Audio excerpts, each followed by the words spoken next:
Okay, we'll call the meeting to order of the Washington County School District Board of Trustees work session for Friday, March 9th. And Angie, and let's see, will you call the roll, please, Clerk? Sure Mayor? will. Deborah Feenster. Here. Veronica Frankel. Here. Katie Simon Holland. Here. Scott Kelly. I'll just John Mayer here. Melina Raymond. Here. And Angela Tate. I am here. We do have a quorum. Thank you, Clerk. And let's have Erica Olson, our guest, lead us in the pledge, and we have a picture of the flag that we can salute to. Okay. Awesome. Yeah, maybe later I'll hold it up. Okay, all right. Allegiance to the flag of the United States of America and to the republic for which it stands, one nation, under God, indivisible, with liberty and justice for all. Thank you. We make do. Okay, do we have any public comment? No. Okay. I have public comment. Do you? Back by 8. Ooh, excellent. Excellent. Okay. Oh, okay. Thank you. We'll have staff follow up with you on that. Yeah. Right. I'd be happy to meet with the master. Thank you. Thank you. Just, provide your name and address to the clerk. Yeah, I fill out a yellow card. Thank you. All right. Can we have a motion to adopt the agenda? So moved. Moved by Trustee Frankel, second by, was that Taylor? All in favor, please signify by saying aye. Aye. All opposed? Motion carries. Item 2.01 is continuation of the Board of Trustees work session from February 2nd related to the presentation by On Strategy of the proposed framework for the superintendent evaluation for the 2017-18 school year and future years, and possible action to approve the conceptual framework. Ms. Olson. Okay. The floor is yours. Good afternoon on this Friday. Let's keep the pack energy going, let's say. Go Pat. Let's walk through a couple quick things, agenda-wise. Forward. Packet, there's where it actually starts. Page number 1 is what's in your in the material. That was the summary of the work from our last workshop, but we will recap that. Some very specific decision points that we are here to make today, and I brought back the posters just because sometimes we visually remember better than we, new paper. So those are the decision points that we said we wanted to talk about today, but I just recategorize them here. So the categories in the tool, so I'm sure the board remembers we looked at the 2 focus areas of employee engagement and climate, and also board relations, but the specific categories within those we need to come back to you with, so we're going to talk about that today. The attainment criteria, which is basically the red, yellow, green, so what is good, exceedingly good, riddle-in, if you will, and below. So we'll talk about that. We have some suggestions there as well. And then another outstanding item was the notion of, do we want to weight the goals? Do we want to have all of the evaluation add up? Is there another way that we might think about the summary of the evaluation if we want one? So that's an open item. And then there's some additional items on the parking lot. One of them was the transparency conversation that Mr. Mayor brought up, which specifically speaks to the process itself. So we should talk through the process. So we'll just do that on the whiteboard. We have the specific quantifiable way to look at the employee climate as well as the board relations metrics are based on surveys. We have some of the specific surveys for today. I'm not sure we want to get into the specific detail of them. They're provided in the packet for context. So it's the pleasure of the board, of course, but they're there for you. And then also part of the process is what happens after the evaluation. Do we want to think about how it flows potentially into goals, et cetera, for the upcoming year? So those are the open items. Is there anything that was on your mind that you didn't hear me say that you expected to cover today? Anyone? No? Okay. Okay. Let's just get ourselves grounded a little bit as well. Jump to, oh, right, yep. That's what we need to get done today. So we're hoping to move to a final decision on the components within the evaluation itself, the evaluation tool and the process itself, such that what will come back to the board is all of these decisions in a formal handbook, which would then, of course, be the policy and process guide for this process for whoever is responsible for executing it. I thought what worked well last time is that we did sort of vote on these key components, and with the pleasure of the board that we continue to do that today as well. Okay. Yeah, and I'm not sure why we sort of already decided on this, so I don't know why I left that there. I apologize, but we are coming back to the board on a triannual basis on reporting on the performance of a third of the plan every Quarter. Not quarter, huh? I don't know what it is, a something? Trimester. Trimester. So we are well underway on making that happen with Tracy and David and the team. So the first one will be in April. So I think we're good on that unless the trustees see otherwise. And just to confirm, again, sort of regrounding ourselves, that would take the place of a mid-year evaluation. Is that our understanding? Yeah. Mm-hmm. Yes. Okay. And just another clarification. So it's the 3 times a year reporting. Yes. Okay. So April and April we have, and I apologize, that was not. I know we don't. That was not cool. I think it's in here. Just want to confirm. It is. It's on the page 4. 4. Okay. Yeah. Thank you. Yeah. No, I think that's super important. So it's on page 4, the April 24th. I think we might have flexed off June 26th. Did we keep it on June 26th? It's supposed to be July. It's July. I apologize. I did not update this. There was a timing issue. Yeah. But suffice it to say, it's in the June-July timeframe. And then October 9th, again, a little bit of flexibility on that. That date is subject to the graduation rates being available. Okay.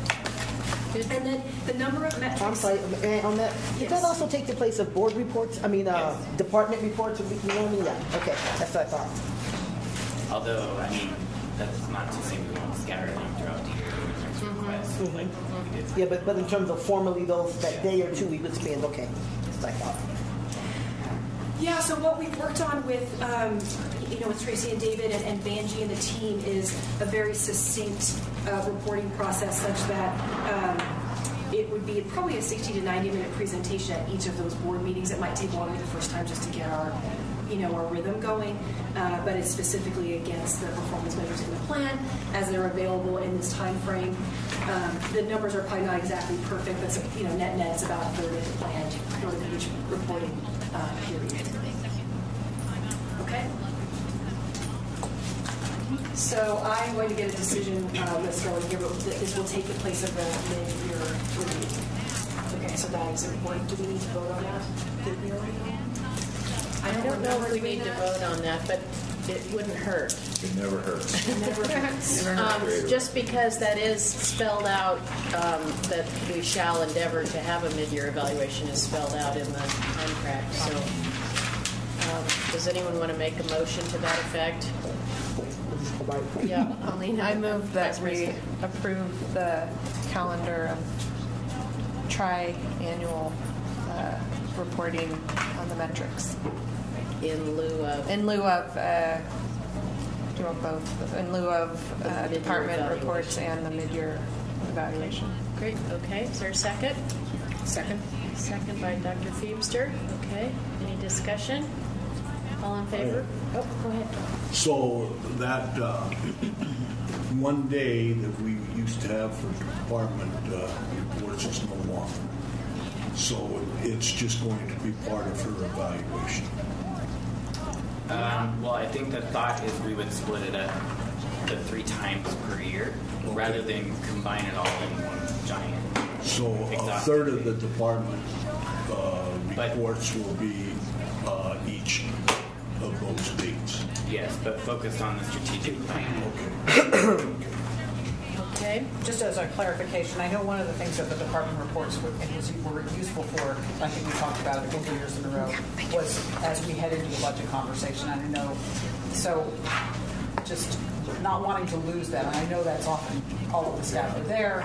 So I just don't want to lose that completely as part of the budget process, that we hear reports on the different departments and what they're accomplishing and what their ideas are for adjusting their budgets and needs of their budgets, et cetera. So, I mean, that doesn't necessarily have to be a full-day department report, but it does take time to hear from all the departments as we address their different budget categories. So what we could say, welcome Scott, what we could say is that the quarterly reporting would take the place of the mid-year evaluation and the department reports for the purpose of the superintendent's evaluation, but that there would still be department reports throughout the year, and we want to make sure the department reports, as needed, are provided for budgeting, for the budget process. See, and I think to have them on that one day so that you could compare with the in between departments, and I just thought that was so valuable. And a lot of people that I talked to, they liked that because they could tune in, or they could record it and then look at the next one after dinner or whatever. So clarification, we won't not have them. We're just not using those for the purposes of we're using this for the purposes of the superintendent's evaluation. We can have departmental reports for a variety of other purposes. So I never even knew that the department reports were being used as part of the superintendent evaluation. So then perhaps we should take that part out of the motion? Yeah, take it out of the motion. Yeah, okay. So then I would like to amend my motion to just reflect that we are not, well, I guess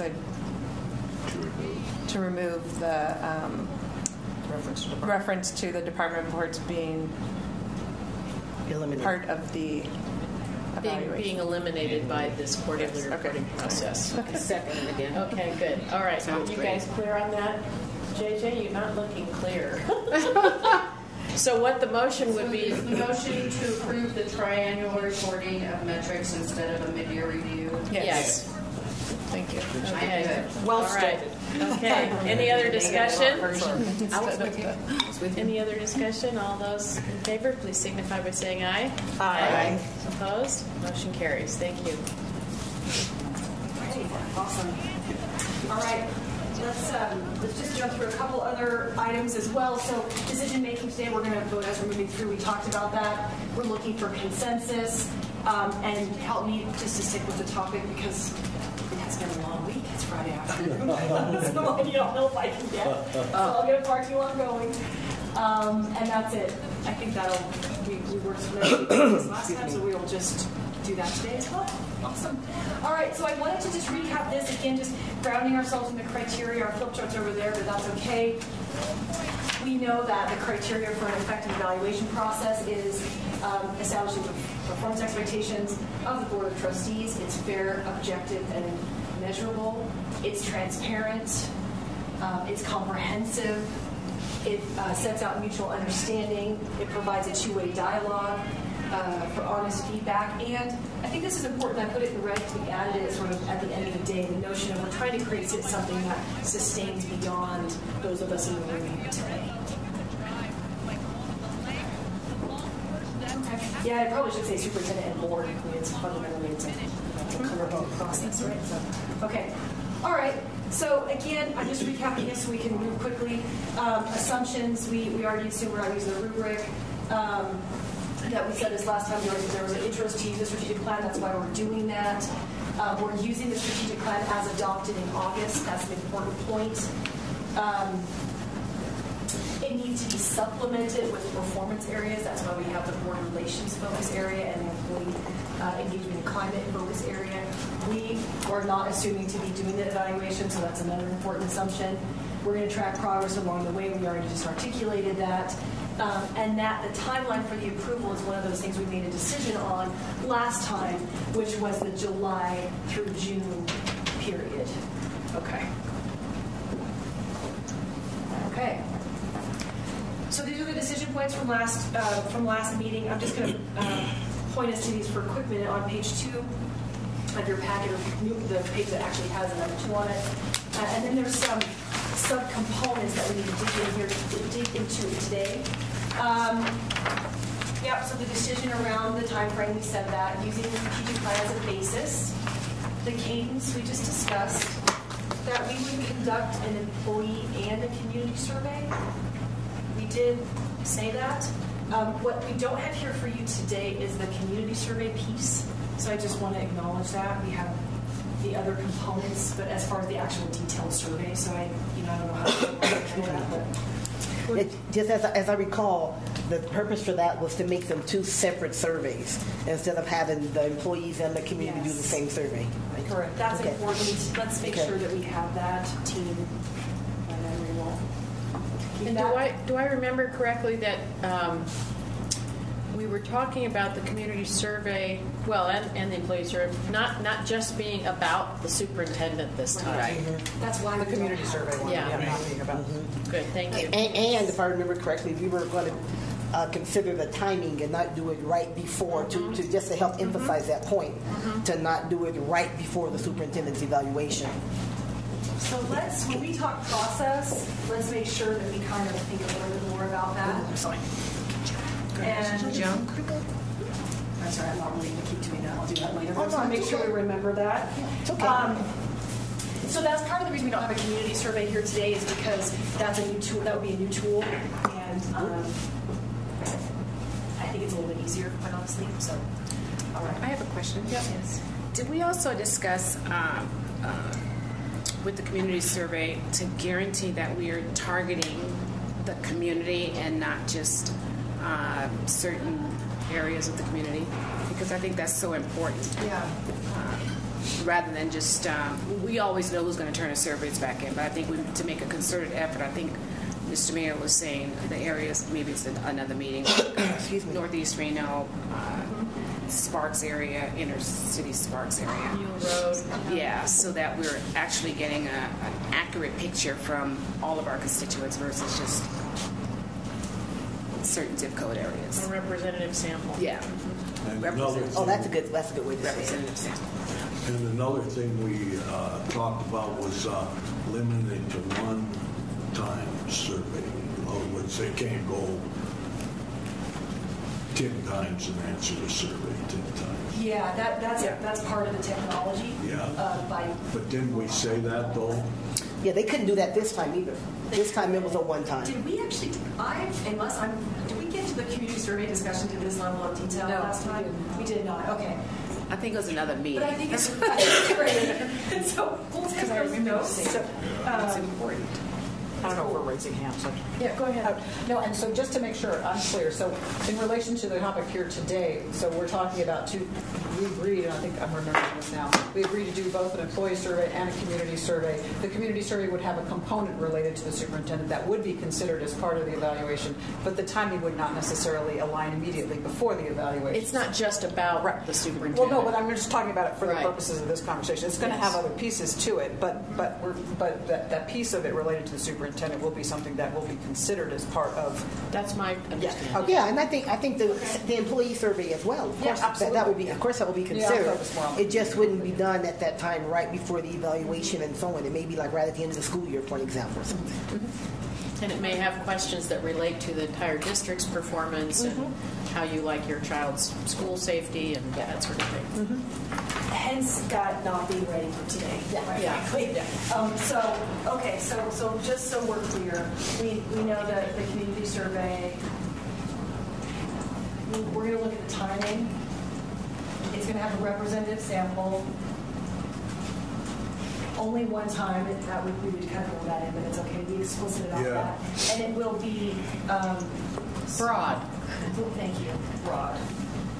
But it will, a piece of it will flow into the evaluation. Yes? Yes.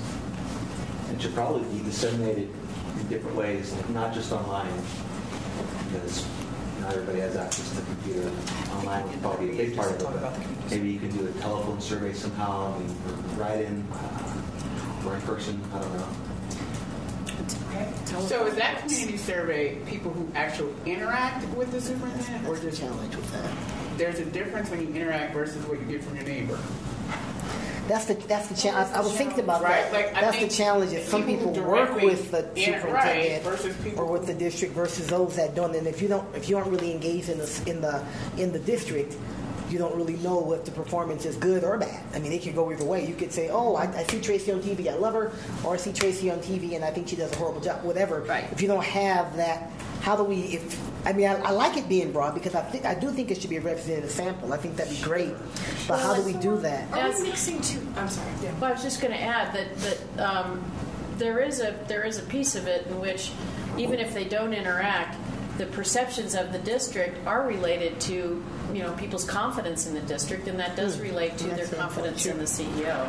And because the district is funded from taxpayer dollars, taxpayers that don't interact with her or maybe don't even have kids in the district, but they're still helping to fund it, I think that they would still want to have a voice in some way. So I think we should see the questions, because there are people who think the district is failing, and that is not a true statement. They are misguided by the perceptions of the media. And then when you make your decisions based on the media, those are inaccurate statements. So depending on the question, right? I mean, because if that's going to be part of my evaluation, and someone goes, the district's doing a bad job, graduation rates are going down, but the data doesn't suggest that, then they're just making notions on.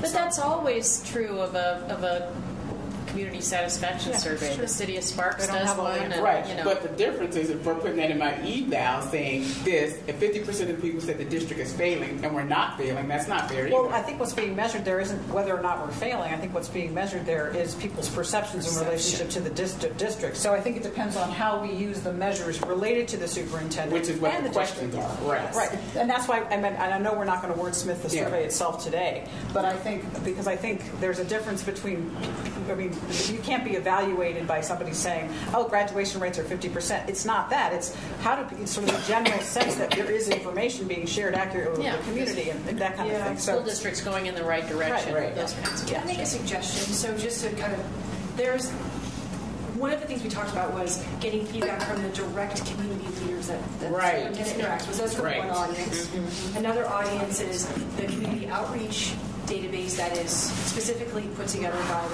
which was used last year. So that has this very specific engagement point with the district, and then there's the community at large. And so I think we're kind of sort of have a few different pieces here to think through. Mm-hmm. So I would just ask, maybe from the trustees' perspective, as it relates to this process specifically, and what your direction here is. It sounds like we want to do a community survey.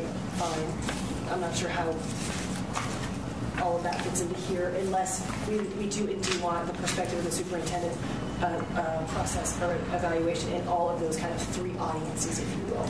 So if we could talk a little bit about that, because what we missed a bit, from my perspective last year, was the direct community leader engagement piece of it. You didn't see that quite as clearly in the feedback from the community. So it was just mixed in with everybody else. So just some thoughts on that. Sparks does it. They have a telephone survey. They don't do it on a computer because some people don't have computers. And it's done by zip code, and then they have a random drawing from the numbers in that zip code. And they have, at Sparks, they use senior citizens, and the Citizens Advisory Committee does the phone calling in a bank. They go into like the city clerk's office and they call them like 4 nights of it and volunteer, and that's their survey.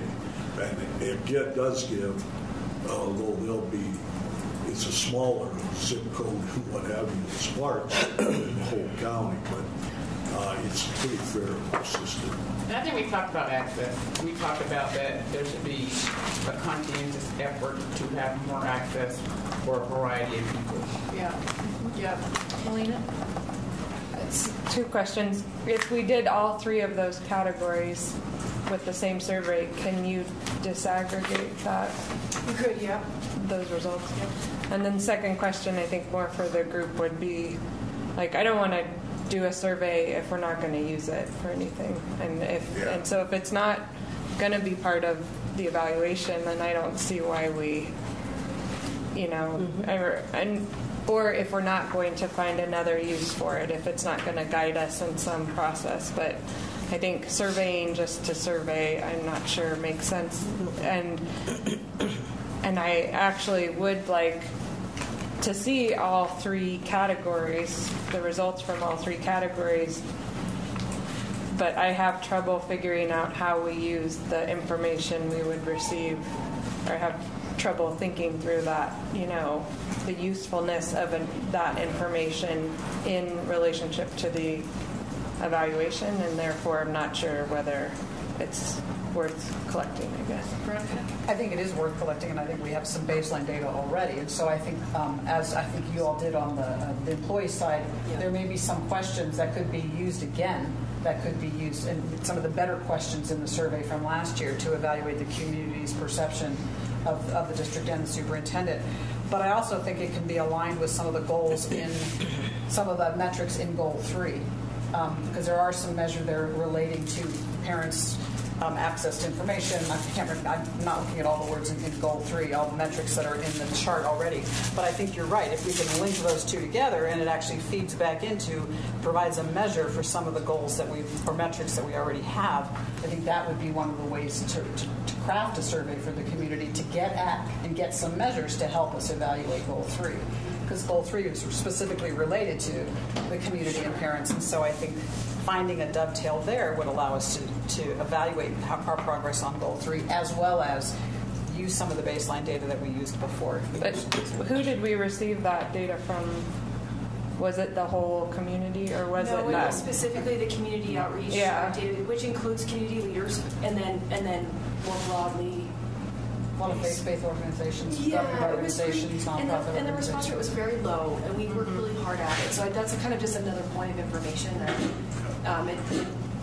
it was more people who directly work. Yeah, that's it. Yes. Because I think that is an important baseline, but if we're not, that's not the same baseline then that you would use for a broad survey that's representative of the community as a whole, would it be? Because it's a totally different... Yeah, that's a good point. It's a different population. Yeah, John? See, I like that idea, but I think that if you survey the community, you should tie it to the budget and their likes and dislikes and where they think our money should be spent.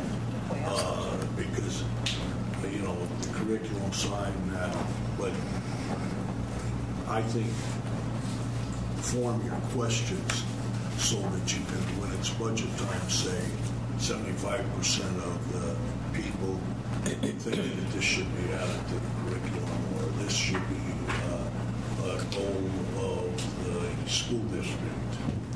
And I think it should.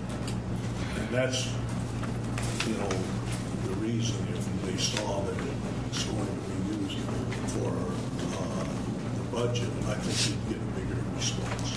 So let's do this, just to put it back to the topic at hand.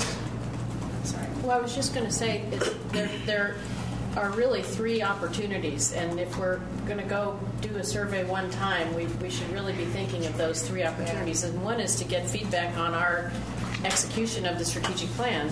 And Veronica's point about Goal 3 specifically, I think it's a good way to measure what is the perception of the community about our implementation of the strategic plan. Second is to ask about budget priorities and resource allocation. And third would be the perceptions of CEO leadership of the district as it relates to the performance of the district. And other feedback and thoughts about that suggestion? But are we saying then that we're using all of that in the evaluation? Or partial part of that? Well, it sounds to me, if I may... Three different purposes. Yeah. It sounds to me like there are different purposes, like the budget information, for an example, would be helpful to us when it's budget allocation. I mean the CEO part. Then you're suggesting then that we use from those three categories, the direct contact, the... Oh, those categories. So we take I thought you were talking about the three categories of application. Okay. I forgot. Called audiences. Three audiences. They respond to that survey. They answer the questions about the strategic plan, the budget, and the CEO. And then we take that CEO part, and as a board, we use that as a part of as a component. And as you said, maybe disaggregate the data, because people have different exposure to the superintendent, but it was certainly used in my evaluation. Having a representative sample. It's a perception thing, and it helps us. It helps our community relations folks to know what do we need to be telling people about. If they're not understanding, it helps us all to know. I like that. I just am still struggling with, which is even drilling down more, if you take the CEO part and you have your disaggregated 3 audiences, do you weight them differently because of that direct contact versus just what they're hearing on the news? Or yeah. And again, it's not saying that the way it was done about me was right. There were people that filled out a survey who knew me, like the community leaders that you know, and then there was separately a community survey. Perception. Yeah, that was more general perceptions, and that was a component. Again, it wasn't predictive, it wasn't mathematical, it wasn't you get 6 points for this, but it was a component. But I like the 3 things because when strategic plan, when you get to reviewing the strategic plan, you've got an idea of what people, not just what 7 people. I like that too, and then the budget part too. I'm just still struggling with the. I break the 3 feels different. To me then that we're setting ourselves up as a board for each of us taking that information and using it differently and weighting it differently. Does that make sense? Well, which I don't know if we can avoid it, but I know that was something we talked about a lot, that we wanted to find a process that made it, where there wasn't a lot of subjectivity to. I think there are ways to create valid questions that they'll let you know if there's variances between the audiences and that sort of thing. Yeah. Absolutely. Yeah. You bet. Yep, definitely. And when we reported on the staff feedback, and we broke it into various segments purposely, and we purposely didn't add it all up as well, such that you could determine which of those, how far out you radiated right from the superintendent's direct contact, and which of that perspective you wanted to use in your own judgments. Let's see. I'm wondering if who develops the survey and who has a final say-so as to whether the survey is valid. Because I know Angie is probably thinking like I am. I did a survey for my dissertation, and I had to go through all kind of hoops to get it. First of all, to guarantee that it was valid, and I'm getting, quality information, and not just, go over to Northeast Reno and just ask people, could you tell me about the strategic plan? They're not going to even know what that is, not many of the people. And I'm just wondering how, who has the final say-so of what goes into the surveys, and who's saying, yes, this is a valid survey. You need an expert to do that. So with the survey from the last evaluation process, and I don't actually know how it was developed, but we used it because it was part of the process. We cleaned up a couple tweaky words, and we added a couple of questions for validity. And you have a very statistically sound survey based on the data that came in and the post-analytics around, all of the stuff that gets done with the coefficients and the confidence intervals and all those big statistical words that I don't know. But you have a person on your team who has a PhD, correct, in statistics. But does that person? But does that person take a sample group and put this out like a sample group from each community, each area of the community? That's the way it has to be done. So that's you valid. Would do that with a new survey. So we did it with the existing survey we had. We used what we had. Yeah. Okay. I would like to see it done just like the professionals do, rather than, I could put together a survey right now and just get answers about something real quickly. But I'd like to see it done just the way it's done according to when you do a Research dissertation. parameters. Yeah. Exactly, So, for because example, I that think what way you're talking about it's is valid. You pretest the survey, you run the data, you figure out whether there are questions that are not good or bad. So what you'll actually see in here, just to feed that back to you, is Howard on our team did that with this survey, and he's identified the questions in the current survey that are not valid because they statistically didn't work. They're asking 2 questions in 1 question. And he noted that. He did know that. So that's just an example of how that would come back. So we didn't do a pretest on this survey because we didn't have the time. But for new surveys, you would always, yes, you would do. Okay, and would the board get an opportunity to look at the questions too before it goes out? Because I think that's very important. And the superintendent.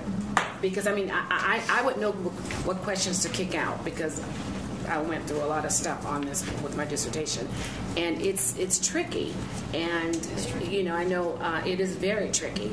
And Angie and I could both probably get together and see what questions. This is after your random sampling, because it's not an exact science, but we can get exact as possible by putting it out to the board and just saying. Who's going to know a strategic plan on the corner of Northeast, Sutro and Valley Road or whatever? Yeah. So 2 things. One is we're spending a lot of time on the survey, and I'm not convinced at this point it's relating back to the evaluation, which is the purpose we're here. So we need to make sure we're considering it under that. Yep. My second point is we have to remember that no one trustee has any more authority than any other trustee. So I would be concerned with the evaluation being created and then having one member of this body. I didn't say that. What I said is the board. Well, I said, with our expertise, we could have, I'm just advising that one member board shouldn't suggest any, as long as it's a vote of the board. That's all. Well, that's what I said. I said give it to the board, but I know Angie and I would have a little bit more precision about it. I don't think that's. I think that's. It's just like when I'm saying, Veronica, you could do this because this is your expertise. When you're in front of groups, I'm just saying, use the expertise of the people that are here because we don't want it to go out to the community if it's not a fair survey. So can I bring it back to this process? Sure. Totally cool. So I think we're hearing definitely wanting to do a community survey, wanting to make sure that when we go through this effort, it's done correctly. Yes. It's valid. It's representative. It's more broad-based than just about the superintendent. So right. We've got some head nods on all those pieces. Sure. Yes. And that we are mindful about how the data comes back specifically with the superintendent component of this in the various audiences, so we're able to see, from direct leadership and involvement with Tracy to sort of the broader community what that might look like. Is that fair? Mm-hmm. Okay. So I think would it be okay to suggest a motion? I'm not going to suggest a motion, but it would be great to have. We didn't actually clarify it to this level of degree last time, and I think we probably should. Maybe not all of this, but the component of the community survey as it relates to the superintendent evaluation process, I think. Does anybody want to take a stab, Angie?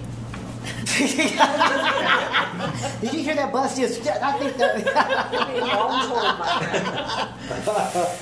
Well, you've got a good shot. You can see it. Yes, exactly what I'm going to do. Okay, I move. Mm-hmm. Good start. Thank you. Thanks, Pete. I move that when it comes down to the community survey, that it is a representative sample, and that the board uses the information uses information as appropriate for the evaluation, and that we do more than online, and that the questions relate to the strategic plan, the budget, and the performance and perceptions of the superintendent. Good with that. I'm And the timing is separated from. Yes, and I didn't know what that meant. That's why I skipped it. Okay, the timing, and that the timing is not just before the evaluation. Can you repeat that motion, please? Oh, you stop it. You stop it. Evil. Do you really want me to repeat it? I got it now. Okay, I got it. Okay, I move I move that when it pertaining to the community survey, that the timing of that is that it's separate from the superintendent's evaluation, that it is a representative sample of the community, and that the board consider as appropriate those pieces that pertain to the evaluation. And that it is available more than online, perhaps phone or hard copy, and that the questions are related to the strategic plan, the budget, and the performance and perception of the superintendent, and that the information be able to be disaggregated. Bada bing. I just. No discussion. Second, okay. No, Second by just discussion. One point. I just want to hear that it is valid as validated by whom? By Howard, they have a professional statistician. Statistically valid. They have a statistician. They have a statistician. Or any statistician could do it. Okay. Including people within your staff. Okay, a statistician from your... Or anybody that is statistically valid. Okay. Could we have two? Sure, yeah. Okay, I think that is important. That's your to have two. You guys, I can tell you it's important to have two people validated. Really, most guys would say three, but I would rather two than just one, because you're just looking at one person saying this is valid, and that's not right. Well, there are professional ethics around. My suggestion is a friendly amendment. But get two professionals. To get at Debbie's point, I'm wondering if a friendly amendment would be to add the word statistically valid before the word survey that in the motion that Angie made. Would that cover it? Because I mean, to break it out in detail, what that really means in this motion probably is. That is a term of art that means it has been validated. Yeah. Mm-hmm. I'm happy with that. Okay. With that amendment, that friendly amendment. Okay. Yeah, I'll second that. It should be statistically valid. Yeah. That means it's valid, which means it tests what it's supposed to test, and that means it's reliable, which means if it was repeated the second time, the third time, we get the same data. Mm-hmm. So yeah. Call for the question. Okay. All those in favor, please signify by saying aye. Aye. Any opposed? Motion carries. Oh, you're I opposed? thought we covered that in the motion. We didn't. No, I could disagree. No, I was trying to cover your concerns in that motion, but did I not get there? It's okay. It's carried. It's okay. Don't worry about it. Motion carries. It carries, so don't worry about it. I just have a concern. That's all. But Okay. Well, move forward. we'll make sure that it's statistically valid. Okay. That's all I want. We actually did need to cover this, even though I didn't need to cover it right here, so that's okay. So that's great. So let me just go through the rest of these really quickly, and then let's jump into the pieces where the results from the survey will show up in the evaluation, so we can see that together. The other decision that we made last workshop was to accept the tiers for attainment, meaning I'm just going to keep calling it red, green, yellow, and that we weren't comfortable with the language, but we liked the idea, and so we're back here today to talk more about the specifics of this. Okay, so with that, let's jump into the heat of the discussion, which is the specific items within employee engagement and within board relations. This is probably the bulk of the conversation, honestly, although I do want to make sure we leave time for the process. So if I could reference you to the tool itself, and it's not page number, so I apologize, but it is the horizontal pages. The one done in a big font. Yes, sir. The one in big font. And I'm going to ask to please flip past the goals, to where it says focus area 1.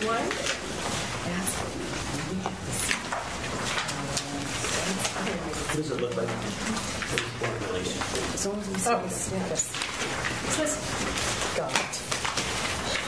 So it's focus area 1, board relations, and then the sister page is focus area 2, employee engagement and climate. So I'll just tee this up, and then you can tell me where you'd like to go with it. So with the actually, let's do focus area 2. Let's do the employee engagement and climate one, because I think it'll be a little bit easier. So the proposal that we need to come back to you all with the work of the team is what are the performance measures within this area specifically, right? That was what the gap was.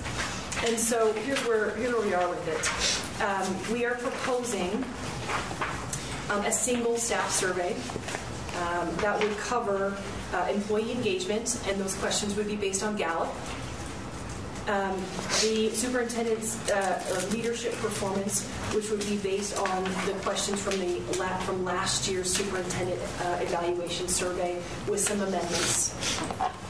And then there is a very specific question that is a benchmarkable question related to the perception of district effectiveness, which is a single question in the survey. So the survey would comprise 3 measures within this area. So the balance that we're trying to strike with all of this is the notion of perception, but quantifying it. It's still perception, but it's quantifiable perception, so to speak. And there's another specific piece to this as well, that on the employee engagement score metric, if you will, that the district leadership segment would be the only segment data that would be reflected in this evaluation as the performance measure, as that is the employee group that Tracy or any superintendent most closely works with. So that's, again, just these are for conversation's sake. So I have the survey in here if you want to actually look at the specific kind of where this data would come from, or do we want to talk about it in concept? Can I ask one question on the perception of district effectiveness under the baseline that says benchmark equals 19.4, but it's a 0 to 10? What does that 19.4 mean? That is a really good question. That looks like it's a typo. Can we come back to that? Yeah, okay. Sorry. Yeah, I was just confused. Pull that up. It's a good question. And I'm easily confused. What is that, the bottom At the question? bottom. Uh-huh. Yeah, what is it? She'll come back to We'll it. come back to that. You know, actually, Veronica, can I have your report? I've decided to go way too paperless today, which is not what right now. I'm such a pack rat. I keep everything. I just saw you flipping to it, and I saw it earlier. Okay, can we move on to, we can keep moving? So the first piece, and maybe we take it one at a time, is the employee engagement score. That, again, would be based on the specific 12 questions from the Gallup employee engagement survey, which is well validated, I have to say, so we should feel pretty good about that. Erica, before we go to the questions themselves, I wonder if you wanted to talk about that broader suggestion, or I don't know if it's your suggestion based on best practice in terms of which employees would be evaluated, which of the leadership tiers or which of the tiers of the employee groups. Just kind of wanted to hear more about how you came to that decision around district leadership segment only. Yeah, so that was just a conversation as we were I think there's a lot of different ways to go about this. And so the conversation and I think the feedback from the last evaluation process was glad we got the perspective from all of the staff, but Tracy's direct influences over the folks and any superintendent over the folks that they supervise, and then as the supervisor's responsibility from their own ad. And yes, certainly it radiates in that management, right, cascades as such. But the suggestion was that perhaps we should be just looking at the direct reports. And so that's in response a little bit to some of that feedback from the last process. Yeah, I'm not sure I completely agree with that, because from an employee engagement standpoint, I mean, engagement of employees at all levels ultimately feeds, as you said, filters back to upper management. And so if there are issues with employee engagement at a lower level, upper management should be addressing that with mid-management and then with lower level management. So it's to me, it's a reflection of the entire district and its culture and its environment. So if we're looking at organizational climate, organizational engagement, numbers as turnover numbers and other metrics that are used regularly in HR are generally used to evaluate the status of organizational climate. So I'm not sure I agree that it should only be the certain tier of employees. To me, it matters whether an employee at the lowest levels of the organization is engaged, and it matters from an overall organizational climate and management leadership perspective. So, because I think yes, it's the responsibility of that person's immediate supervisor, but if that immediate supervisor isn't addressing that and the numbers show us that those low numbers are low, then for me, it's upper management's responsibility to manage the performance of that mid-level manager. Does that make sense? Fair enough. Yeah, and hence definitely the conversation for today, for sure. And I think it's a great indicator of organizational culture, and we talked about organizational culture being a feature of the, it's less about the a measure of the superintendent's performance and more a measure of the culture of the organization. And I do think that it's valid to, if we're doing an employee survey, that we would want to have everybody be able to say, comment on their own level of engagement. I think it's great information for the leadership team to have. Less as a metric of does the superintendent engage me, but more do I feel engaged in the organization. So how do we reflect that? I like asking that question because I do think it matters. How do we reflect that in such a way to reflect the statement that you just said, Katie? Not as much as, I'm the lunch lady, for an example, which is a very important role in the schools. We know that, but the superintendent doesn't engage me per se, but we do care if this person is disengaged because they're a valuable member of the team. So how do we reflect that in such a way that's fair, that gives us the information, but it's also fair to the superintendent who may not connect with that person, have that opportunity? How do we do both? Because I'm agreeing with both of them. One could argue that on many of the measures. I mean, any kind of academic achievement results are the result of the work of the folks in the classrooms. And so, again, the superintendent's not directly managing those folks, and we're also using those measures to evaluate performance, the superintendent's performance. And again, I'm looking broadly and generally at what I think should be a tool that we need that's going to live in perpetuity, not so speaking to what the issue is or the individual in the superintendent's role right now. But so I think that it's sort of that concept that organizational climate and culture is a responsibility of management in the organization, just as the overall outcomes and achievement and results of an organization sit with that person. So I see it as it is important to me, and it should be important to the management of the organization if the lunch later's not engaged. And so the question then becomes, how are we managing overall organizational climate and culture so that it improves? If the engagement levels are low, what are we doing to improve those, and what's the plan to improve them? And how have we seen those improve over time? So I think it's kind of like, I think it's hard. I don't want to distinguish like a graduation rate result, which is probably the work of many teachers and individuals who work directly with those students, which we also give credit to the superintendent for those. And we also have to look at engagement results are also the responsibility of the superintendent. I don't see those differently. I see that sort of the whole organizational leadership is responsible to get there is different. Like, I can pull out, right now I had a meeting with Ben about kids who aren't 3 chapters, what are we doing, versus I don't know if I'm having that conversation with the lunch lady, right, about kids, which directly, right, I'm like, how you doing? Like, it's different versus, I can tell you right now what the graduation rate is, what we need to do. Okay, what's the plan with area superintendents, which funnels right back to kids versus, I was on the Zambini yesterday, driving around, asking the custodian what's great, but that's not going to show up with every custodian because when I visit every school, right? But the academic piece, I think, kind of is directly. When we have instructional minutes that are not the same at every school, and the superintendent's saying for equity, you should have 60 minutes worth of math, whether you're at Collin Ranch or whether you're at Duncan, and we got to figure out a plan to ensure that. Very different from. Well, all I'm saying, but I think the active engagement in the academics is different from the engagement with other employees. Well, maybe that is the way it is right now, but I think that you could actually still have the same kind of approach to organizational climate and engagement. You could have an initiative and an effort and a communication with the schools. And you do. You have it through SEL, and you have it through other things that you make those available to employees, and that helps them to feel engaged. It's not so much that the superintendent engages me, it's that the organization engages me. And you set the tone with your leadership team and with the people that flow down from them, how they engage employees at every level. And then what are we measuring as engagement? Like I always go back to me as a principal, like how you engage, what level of engagement do we want the lunch lady to have versus the custodian versus the electrician? Like how, is it just that they feel valued? Or they feel That's part of it. Exactly. Right. That's part of it. Right. Like what are those? And those are those super validated questions. Because I think that's part of the supervisor too, right? Like it's a composite of those questions. Right. Which is not necessarily me. And that's why it's right.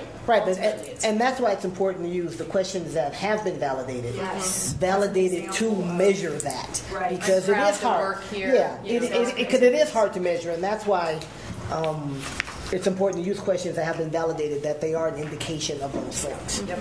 And these are benchmarkable, nationally. I did do some digging to see if there was K through 12 specific benchmarks from Gallup around this, and there wasn't. Where are those available? It's on page 7. So that the survey tool itself, and again, I would just urge us potentially not to get into the detail of this per se, but pages 5, 6, and then 7 would be the employee engagement questions. I was just kind of thinking about what Trustee Taylor was saying about, how do you do that wording, and it probably is a wording of a question thing that, my opinion is valued if the way that the survey is presented to the employee, that they're answering the question, my opinion is valued by the superintendent, if that's what they're thinking in their head, and they're the, teacher who you didn't visit their classroom, you visited the person next door, so they don't feel valued, that I think it's just making sure that when they receive that it's not, that in their mind they don't, it's not about the superintendent. That it's not about the superintendent, it's about totally the district. Agree. So, yeah, and that seems like... And we did make a couple of, in italics on page 7, we did make a couple of those clarifying statements in here, or notes in here, for that specific, because this would, again, the idea would be this would be a single employee engagement survey that would go, the single survey that would go out once daily on obviously. How does that affect the validity of the Q12 if you change the language? Because I know the Q12 is a very broad statement. I can't remember the way it's actually worded. I received praise for a job well done, looking at question 30. Yeah. And I can't remember how in Gallup it's worded. So I'm just looking back. They did have some tweaks on that. They did? Okay. Okay, yeah. I just wanted to check. And they run into that problem as well.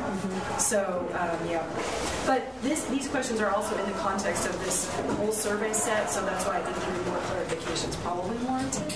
But I also would urge, and to the point that you're making, Veronica, that we definitely do not mess with these questions other than maybe those little clarifications, because they are validated at the standard. And good for one another, right? So I like especially, I have everything that is needed to be effective in my position. Great. Yeah. And that's a good budget item, because I think that's the whole thing is budget, money, and also parent involvement. I think when you have parents that take an interest in the school and help their kids and make sure they're there on time, make sure they don't sleep in or play sick, they come 10 minutes, I think that's the most important thing. I don't know how these parents, for example, my neighbor kid, he went on a vacation. He was out of school for 5 weeks. Oh my gosh. And there's a rule, 90% of the time, you have to recoup the grade. Wow. There's that rule. So out of 180 days, you can miss 10 without paying. But this kid, well, they took him to Mexico, basically 5 weeks. I says, man, why didn't you just go for the 3 weeks of Christmas or 1 week after it? Yeah. But they went like from Thanksgiving to New Year's. Wow. sounds good right about now. However, I'm going to bring us right back around. Oh, this well, no, I'm just saying that in your questions, we need more things about the family environment. Oh, and that would, okay, so that And would the back on the fam- community yeah. survey piece. Yeah. Okay. Cool, we'll make a note of that. So back on our, and I'm just going to keep kind of flipping us back, but what we're looking to is trying to get to an agreement on the performance metrics that are in Focus Area 2. So I think what I'm hearing from the trustees is we'd like the employee engagement score, which would come from the questions we just noted. We need to make sure that we're being clear about who we're asking about. So we'll put without invalidating the questions. That it would be an overall employee engagement score calculated the way that Gallup calculates it. Is that, everyone's okay with that? That worked for me. Do we need a motion? Maybe we can make one on the whole group of three. Okay, all right. We want Wait. to approve the Okay. 3 categories here. Maybe we can approve those together. Sure. That would be okay with me. Okay, sure. Would you like to make that motion? Well, we haven't talked about the 5 dimensions of the superintendent. Okay. We haven't discussed the other 2 yet. Okay, we'll wait. We should speak about those specifically, so let's do that. So again, and maybe it's just easier to take the packet apart because it's good to maybe. Oh, look I at the see. Then survey. maybe we should just I make took a mine motion apart. on that. You want me to just go ahead and make the motion on that? So Sure, I'll go go ahead. ahead and make that. Okay. I move that. What she said. Sorry. I move that we use the employee engagement as a measure in Focus Area 2, employee engagement and climate, based on employee engagement survey of all staff. And that it be general and not related to the superintendent specifically. Oh, so it's not going to be part of the. I'm No, not, it would be, the questions are not related to the superintendent The specifically. question isn't going to say the Well, the superintendent makes you questions are something the Gallup or- questions. Yeah, as written. As There you go, as written. As written. Yeah, okay, and it would be provided to all staff. Okay. So that's which section? 6, 7, and 8? No, the one on the bottom Just that you were just saying you liked. Yeah. Anybody second that? Do we have a second? I'll second. Okay, second by Trustee Kelly. Is there further discussion? Hearing none. What? Question. So That stuff on the bottom. motion is to approve Yeah. these questions Uh-huh. or the employee. Okay. To be used as a score in Focus Area 2 Thank you. Okay. for all employees, not districts. For all employees. Yep. All in favor, please signify by saying aye. Aye. Any opposed? Okay, motion carries. Question about Yeah. that. Sorry, I just thought of it after. Yeah. It wouldn't change anything. But so is it part of the other survey? It's built in the way that it's presented here? It's built in the way that it's Okay. our proposal would be you do each Okay. one survey. and it's We're not built in. over surveying or with a second survey about this. This is part of the survey as it's presented. It's an employee survey, Yeah. not the community survey. Right. I just was making sure it was not sent separately from all the other survey Thank you. questions. So, Thanks thank for the you. good rub. Thanks. But I actually think that's an important clarification because the way that this survey was positioned last year was specifically related to the superintendent evaluation process. And it should be more broadly positioned as an employee engagement survey. Yes. Okay. So I have torn my packet apart because I think we need to look at the metrics and the survey at the same time. So as a suggestion, the survey itself starts on page 5. You know, I have a suggestion. I know this saves paper, but let's do it. One on the page, so the front and back. It would be very. Apologies for that. No, you were saving the truth. Well, I was hoping not to get into the questions, but it's kind of hard not to look at them. So here we go. Okay. So This is the exchange.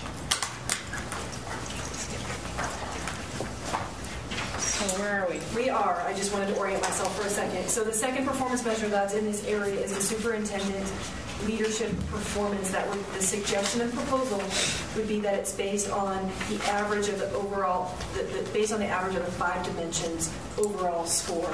So if I could just direct you to page 5. Section 1 is the district strategic district leadership dimension. There is question number 4 is the overall question related to this dimension, this section. And the proposal is that the average of those overalls, each section has an overall question in terms of the overall performance of this dimension of this section. Our proposal is that we would take the average of those 5 dimensions. There are 5. Which one are the overarching? I'm sorry. Are those the ones that are highlighted? I thought those were the ones you were fixing. No. So as an example, under section, I'm on page 5, under section 1, question 4 is the overall question for district leadership. There is no question 4 on mine. Page 5? It's on page 5? Yeah. I have 42, 43. Oh. You're on the wrong page. If you're in the 40s, you're on the wrong page. Thank you. All right, I'm catching up. There we go. By the way, we lost by 2 at the buzzer. No. At the buzzer. Moment of silence. Okay, thank you. Sorry. Okay, so let's do get oriented here. So section 1, which these are the dimensions, district leadership. Question 4 is the overall question. Instructional leadership in section 2. If you flip the page, it's question 10, and so on and so forth. We did run a regression on these questions. We ran a regression on these questions not only in the context of were the questions within this dimension causal to the overall, which they were. Oh, they were.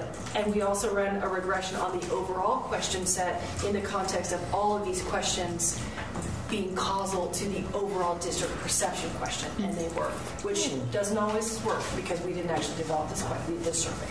That's strong, though. It's very strong. It was a very, very strong. And again, I can't speak to the details because I'm out of my league. But yeah. So just as a reference point. There's some correlation, causality. That's pretty good. Yeah. So the suggestion to make it a bit simple, but so is your suggestion, if I may, Erica, so we're going to, I know you didn't make up these questions, yeah, but you're suggesting to keep the questions? We have edited a few of them down to make a little bit of space for the employee engagement questions and also to remove the ones that were not statistically valid. Right, and those did not hang together in the respective regressions. And so, yes, is our recommendation that we keep these questions. And again, regardless if you executes this, we used it from the previous group that did it. You now have 2 years of data, which is a beautiful thing. Yeah. And I think the fundamental question I would propose to the board is, how do you want that information to come into this as a performance metric? And our proposal would be that it would be the average of those overall questions. But again, there's several other ways to look at it as well. And Erica, just on page 5 on section 1, you have a note that says possibly leave out not statistically significant or overall only. That's section 1 there. In the strategic district leadership. So would you only use the overall question? Number 4? Yeah, that's why she said use overall only. In that section. But to not even have those questions on a survey. Yeah, that is correct. That's a good question. Okay. Yeah, so the suggestion that is in section 1, we only use question 4. It does look like that, yep. And that would be one of the questions averaged. Correct. In your recommendation. Yeah. And that's the only, in section 5 it also has that. Yeah. We were going through this, and sorry, we did this a few weeks ago. We wanted to it was not in our purview to make those decisions. But it's good that you flagged it. It's your recommendation. So we would certainly want to take that, I would want to take that into account. So your recommendation on those two, then, thank you for pointing that out, Madam President, is that on sections 1 and 5, we just have that overall question. Correct. Well, number 5 doesn't even have an overall question, does it? It does. Yes, it does. But it's not related. It's related to professional ethics. It is related to professional ethics, which is important. Is that tiny font underneath the section name? Is that in the survey for the employee to read? Okay. Yep, it explains. Because I think it was the language that we inherited. Okay. That explained. You need some explanation if you. And the reason that question 19 is worded the way it was is because all of the questions within that were really actually related to professional ethics for the most part. So maybe we should take out board relationships and just make section 5 professional ethics, and it only has the one question. Okay. Yep. Okay. Is that a motion? I don't make motions. Yeah. I ask for motions. And you do it well. I'll make a motion that will speak to section 1 and section 5. With section 1 and section 5, that we just use the overall questions, and that was section 5. We reword the title to just read professional ethics. Wow. Second. All right. Getting this down. Motion by Trustee Frankel, second by Trustee Dr. Taylor. Is there any other discussion on those? Hearing none. All those in favor, please signify by saying aye. Aye. Any opposed? Great. Okay. Sections 2, Rocking 3, and rolling. We are. So the next decision is the proposal about that performance measure, the PACE metric, being an average of the overall 5 dimensions as a composite score for its performance measure. The superintendent, whoever it is, gets one score on leadership performance. That's it. And that's correct. And it is a composite, so it's a little more robust. It does come down to a single number, I guess. So my question would be, when we get to the weighting, if we do weighting, would it be that we would be weighting by focus area, like larger, or would we be weighting by individual components? So our recommendation would be not to weight by the overall focus area or the goal, because there are different numbers of items within each goal or focus area. And so if we were to go to weighting, which is a question, our recommendation would be item by item, which is pretty complicated. But, really? Wow. So we have a different proposal for the trustees today. And especially if this one thing is a synthesis of what, 6 other things? Right. 6 other things. 26 questions. Yeah. Yeah. 20 some odd, yeah. So maybe just, jumping to there for a quick second, we're going to confuse ourselves a bit. But as we were working through this with staff and, our team, the suggestion that we came back around to was the notion of it would be a recommendation to the board to identify the performance measures within the strategic plan that we have on the superintendent evaluation, so not to use all of them. We think that weighting item by item is pretty complicated, and really there's a lot. Yeah, I wouldn't recommend that at all. And I think it's hard to kind of get our heads around, quite frankly. Trustee Frankel? Just a quick question. I know the motion I made was specifically about sections 1 and 5. Do we need to accept the other sections questions as written? I mean, I didn't say that. No, that's true. But I could have amended my motion to say that we've already passed it. So thank you. Because I realized I was just focusing on those 2 sections, and we're moving on to talking about the overall question. We are. So I don't know if we just need to make the. Does anybody have any objection to our adopting the rest of the sections as they are presented? Sections 1 through 7? Yeah, so sections 2, 3, 4, and 6. No, oh, yeah, because we already talked. We talked about 2 and 5. I'm sorry, 1 and 5. So 2, 3, 1 and 5. So, you know what? And there's 6. It goes to 6, by the way. General comments, does it? Section 7? And 7, probably. 7 is general comments, that's in there too, right? It is. So it would go through 7. So Scott, did you want to make a motion? Yeah, so I move that the board accept the questions as presented for sections 2, 3, 4, 6, and 7. Should we just do 8? 2, 1. You kind of already. Did we do 8? Did we say? Where's 8? There isn't 8. It's very small at the bottom. Oh, underneath there. Oh. And section 8. Oh, no, yeah, it's really small at the bottom. Oh, yeah. Trying to make sure, for Neil's sake, that we're covering everything. Thank you. Well, you're going to have that in there if you're going to disaggregate the data. I second Scott's motion. Okay, so Scott, did you amend it to include 8? Since nobody has seconded it yet, I just included 8. Okay, and then she seconded now she seconded. Okay, great. All right, is there further discussion? Hearing none, all those in favor, please signify by saying aye. Aye. Any opposed? Okay. All right. Sorry about that, Erica. Before we move to averaging, I move that we take a break. We can just do that, John. Oh, okay, I don't have to move. Do you need us to finish something before? I would love it if we could just finish. Can we finish this section, John? So where are we now, Eric? We're on. So I'm looking at back on my focus area. Focus area 2. Yeah, still there, still there. How we are going to reflect the superintendent leadership performance based on the survey in the evaluation tool. And your recommendation Is to average the overall, the question that is the overall question in each of the sections. And average them. Are we still presented all the data? All the data, but we're But just what goes right here. putting We'll take the composite of the overall. Yeah. Now, the only hesitation I have is that part of our purpose is to provide good dialogue and feedback to the superintendent. So do we water it down too much in terms of being able to say this is a super strength of yours if we just it's an average of the average, you know? It's a good point, and I maybe just point you to a place to look on the board relations focus area. We actually broke it out as if it were each metric was an individual dimension, which gets to your point. And so that's how it might look if you would like to, consider that in this case as well. Go over to the board one. Just to kind of have that as a reference point. Which one are you looking at? It's just, it's reflecting the idea if you didn't want to. Oh, like it would look like this. It would look like that. Yeah.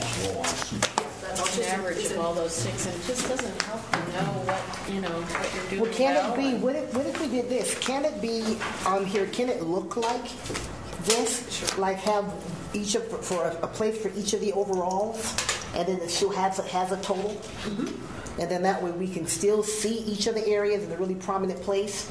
So, that opens the door for those conversations that President Simon Howland was talking about. That way it's still, from a statistical standpoint, it's still a composite. Mm-hmm. But from let's make sure we have all the information and all the data, opening the door for conversation, where you still would still be listed that way. Yeah, that's exactly what we did to kind of show the difference, Yeah, absolutely. Would that get there? I'd be supportive of that. Just I think it's good to have more, rather than things just be sort of melted down into a number, one average. I think it's good so I'll make that motion to reflect strengths. Okay. Is there a second? And the motion is to itemize based on the sections of the employee survey, to itemize rather than to use the average of the 5 dimensions. Right. Well, no, the motion was to itemize it, still use the average as from a scoring standpoint, but to itemize it in terms of how it's presented to us. Yes. Like the board relations. Yes. Dimensions. Yes, and then that way we can see how those are some strong areas. Okay, here's an area there may be a gap. Mm-hmm. Okay. Does anybody want to second that? I'll second. Okay.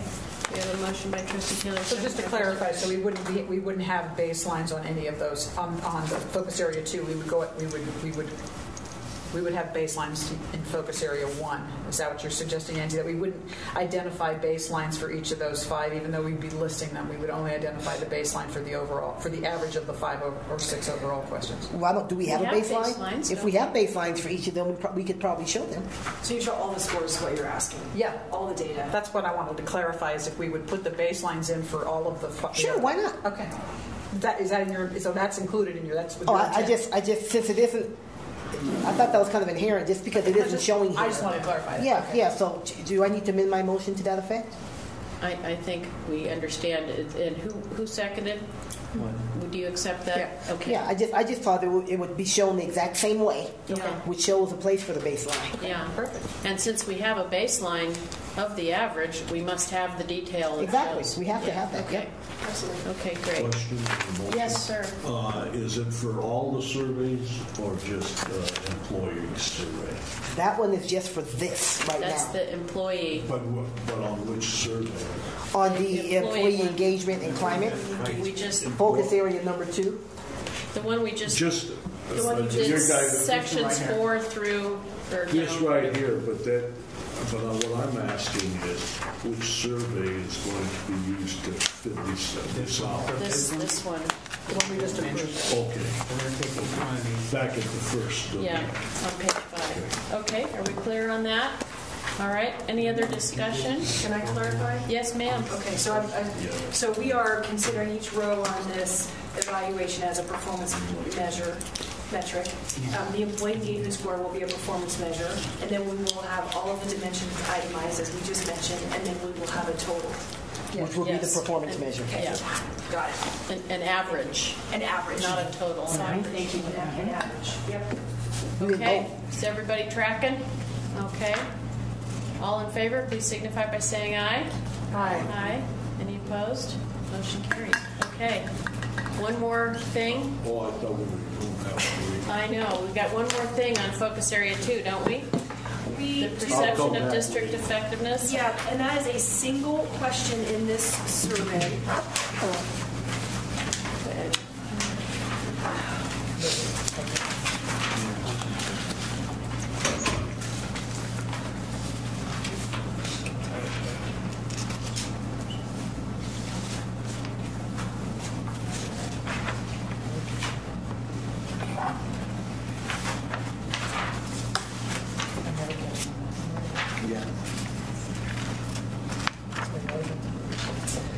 Okay, we need to clarify this. Actually, this is really important.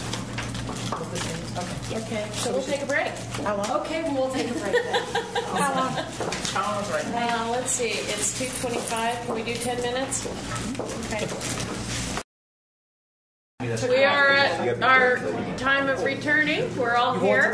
So let's give the floor back to Erica. Okay, You got to get on First Lady. So I'm looking at survey page 7. I still have the employee focus area grid next to me as well. So the question is, the last performance measure that's on here is a single question within the existing survey that you just adopted it, but the question on the table is whether or not you would like that as a specific call-out performance measure, and there's a reason why we're recommending it. And which question? Yep. So it's on page 7, and it's question number 25. And that is the question that we added to the survey, and that is the one that is the cause and effect. That is the effect question that all the other survey questions have regressed to. Right? So that's the magic sauce, if you will. So it's one of those. It's like your Net Promoter Score kind of question. Your really summative employee engagement question. They're very intentional questions. It's on a 10-point scale. It's actually 11-point scale, 0 to 10 on purpose. So the question on the table is if you would like it as a standalone item because of the power of the question, actually, quite frankly. 25? 25. And we crafted it specifically around the perception of district effectiveness. It is not the perception of the superintendent's effectiveness. It is the perception of the district's effectiveness. And we're very, very intentional about that point. And did we figure out what 19.4 is? And I'm just going to recommend from my consult that we don't use it. It is there for a reason, but we are recommending using it. What's the Is that Howard talk? That is Howard talk. Howard has spoken. What's the pleasure of the board on using that as a summative question? It is predictive, you said? It is, and you would be looking at the average of that, right? Looking at the average. I think it tells us about. I think it's good information about the district, and I like how it's district effective. Is there a reason to separate it from 26? 26 is open-ended. It is. Oh yeah, yeah, that's right. If it's one thing, they can write down whatever. And how that's true. How the survey flows, actually, I don't think we're recommending that it flow exactly the way it's on this piece of paper right here. So, yeah. Okay. I'm fine with it. So is there a motion that we would include question number 25 as the perception of district effectiveness with a mean score on the scoring from 0 to 10 on that question? I have a quick question on that 0 to 10. If that's the score, then how would someone that's taking the telephone survey put in 10? Like, would it be better to make it 0 to 9? This isn't the employee survey. It was actually all. Okay, so it's all mine? Okay, never mind. So moved. Okay, is there a second? I second. Second by Trustee Dr. Taylor. Motion by Trustee Frankel. Is there any other discussion? Hearing none, all those in favor, please signify by saying aye. Aye. Any opposed? Okay, we're rocking and rolling. Awesome. So the recommendation would be then that those are the performance measures that are in focus area 2. Correct. Great. And we would, of course, recommend that all of these are included in the evaluation, obviously. Yes, okay. Correct. We can kind of go without saying, but nevertheless. Okay. I'm going to move us to the board relations. Focus area 1. So this is going to have quite a bit more conversation, I would suggest, so just to be prepared for that. Give me a minute. Is that page 9? It's not numbered. Oh, and here No, maybe. But the superintendent, questions. the questions for the superintendent survey for the board perception start on question on page 9. Excuse me. So I'll just go through this for a minute and then let's jump into it. So one suggestion that we had was many of the items that we had on the idea list from the last workshop were not quantifiable. They were ideas. And so there's also the need for the trustees to provide their perspective in a very clear way. Obviously, the rubric process was how that occurred last year. Our suggestion would be to not do the interview process to collect the board's feedback, but rather use a objective tool, aka a survey that is the same survey as the staff are taking. Mine is a couple of the questions that are in here that we again consider deleting, and you can see the notes on here. And then those dimensions are reflected as an average, dimension by dimension, in the superintendent evaluation tool. You just said, I'm confused, you just said the same as the employee survey, but the employee survey was specifically not so much about the superintendent. The sections... When we eliminated those questions in 1 and 5. But they are, like, even the overall questions are still like the superintendent demonstrates critical leadership by providing, and so on and so forth. Okay, those questions that are still there. Okay. Yeah. My only thing on that, though, Erica, is that and you're asking for our perception, but all of us trustees have worked with the superintendent directly on so many occasions that the perception, I would think, would be based on a lot of one-on-one and data and other things that maybe a lunch lady might not have. Right. So I would feel then comfortable, like, knowing what the perception is, because I know we've all put in all the work to get to know her and work with her directly a lot. So what are you saying? What are you suggesting? Well, so we have these questions here.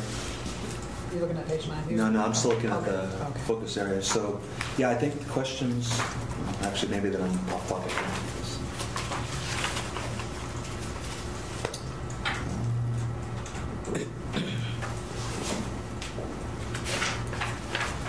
So what you're saying is that for all of these questions, pages 9, 10, 11, we would answer all of them, except for a couple. Except for the ones that are highlighted. And we could choose to remove the ones that are not statistically valid, but we're not looking for statistical validity here. We're looking for the perspective of the trustees. So, this is not a statistical. Okay, yeah, so that's what I was getting at. I would, even though it's not all statistical, I would still want to know the perception. Mm-hmm. I think it's important. Yeah, please. Go ahead. All right, thank you. So maybe just to kind of put it out there for a minute, so to bring us back around, so that the suggestion that's on the table is instead of doing an interview process to collect the perspective of one to take an interviewer out of the mix, quite frankly, and to have a tool that allows the board to provide their feedback and perspective in a different manner. Might be nice to use a similar type tool, so you might be able to, the questions are somewhat similar to the staff survey. That's just a proposal. But that in and of itself is a single proposal. So we could open it up for a completely different way to gather. John? So, in doing this, let's take number 42. I would put down from 7 to 12. So he's talking about the response. Well, the response scale. Yeah. It says 7 to 12, strongly disagree, and on down to don't know, and on up. Yes. Where are you, John? What page? On 9. I'm right It's on above page 9. The numbers are reversed, so you got to go to page 9. Oh, I was Yeah. like, I don't have a 42. Okay, they're up here. Okay, gotcha. Okay, I'm sorry, John. Say your statement again, sir. So I'm asking maybe a process question. So I look at question number 42. I read it, and then I put a number. In a scale of 1 to 5, yes. 1 to 5, it says 7 to 12. I don't know why those numbers are there. It should just, it's strongly agree to strongly disagree. What would be 1? Strongly disagree would be 1, yep. Okay, 2 would be Disagree, 3, yep. Neither disagree or agree. 4, Agree, 5, agree. And then there's not really a 6, but it's don't know. It actually would say don't know. so you get 6 points for not knowing? Well, there wouldn't be a number associated with that. Okay, so 0 then. Sure. It would be null, actually. It would Yeah. be measured. Not, It would not be a actually, nothing, not yeah. actually 0. It would be Yep. null. And so then I add, let's just take the first through 46. I put the number, and then you add it up, and you average it amongst all of us. Yes, sir. Okay. Good question. Thanks for that clarification. Yes, thank you. I appreciate that. It's just open for the board to process it. And we would also recommend there would be open-ended questions for feedback. And we can make it open-ended after every one and open-ended for the whole section, et cetera. There's choices in that regard. But So one of the things I noticed is, like, for example, question 21 on page 10, it's highlighted, the superintendent engages family and community members, and you identified kind of appropriately that it addresses, it's double-barreled, to use Howard's term. Yes, to use Howard's term. But so I'm wondering, rather than just drop the question, whether one of the suggestions would be to break it into 2 separate questions and ask basically the same question about family, and then the next question about community members, and then just so I know the highlighted ones, some of us are seeing those as those are the ones to be deleted, but I think some you're suggesting delete, others you're suggesting divide into 2 questions. I think most of them are double barrel. yeah. And we were calling them out, so we didn't make these decisions ourselves. Mm-hmm. Yeah. I mean, but we can certainly go. I think most of them are double barreled, and those that are double barreled, we can divide up if we still think both of the variables are worth considering. Like, for an example, 44, I think we should consider deleting that just because of the question that you asked. Considering all stakeholders, that could be an issue. Right. That was the only one. Again, that's an example of not a double barrel one, but a bit of a. Where's question? And then on, do we want on number 7? I'm on page 9. The superintendent provides targeted support to increase and reward student achievement. Of course, our challenge, do we want to keep them both or delete the question? We shouldn't keep the question as is what it sounds like. That's right. Divide the question. I think increase is what you guys work on. I think increase is the growth is what we want to measure. The reward, I don't think we want to measure that too much. Yeah. And how would you measure that anyway? Yeah. Good So point. increase. Just increase, yeah. Okay. And keep on rolling. 16. 16. Well, did we take care of? Oh yeah, we're going back to 16. Sorry. We're just working our way through. Oh yeah, but They're not in oh, you know what? I was on They're backwards. not numerical. Yeah. Just go with it. Yeah, that threw me off too. So yeah, I just rolling. yeah. I'm sorry. So I think we want to break 16 into 2. Mm-hmm. Yeah. Okay. Mm-hmm. 2 questions. 21. Or could you just eliminate for staff and students and say the superintendent sets clear expectations? When implementing a new initiative, the superintendent sets clear expectations. No? Well, but then wouldn't you want to include parents and others? If we're not clarifying it. This is what our outcomes should be, kind of If thing. you just scratch through it and have one question, is that what you're saying? Yeah, that's what I was saying, but I don't I'm know okay if with everybody that. else feels that way. I'm okay with that. If we break it up, if we start going with parents and others, then those It's are more too questions. granular, yeah. And I think it's hard to ask the superintendent to set expectations for parents Right. because you can't really control that. Okay, so period after expectations. Uh-huh. Okay. Is that okay with you? Oh, yeah. Yeah. And we talked about 21 already, right, V? Split it in half. Mm-hmm. What do you guys think? Split it into 2 questions. That's what. Split it in half. Two questions.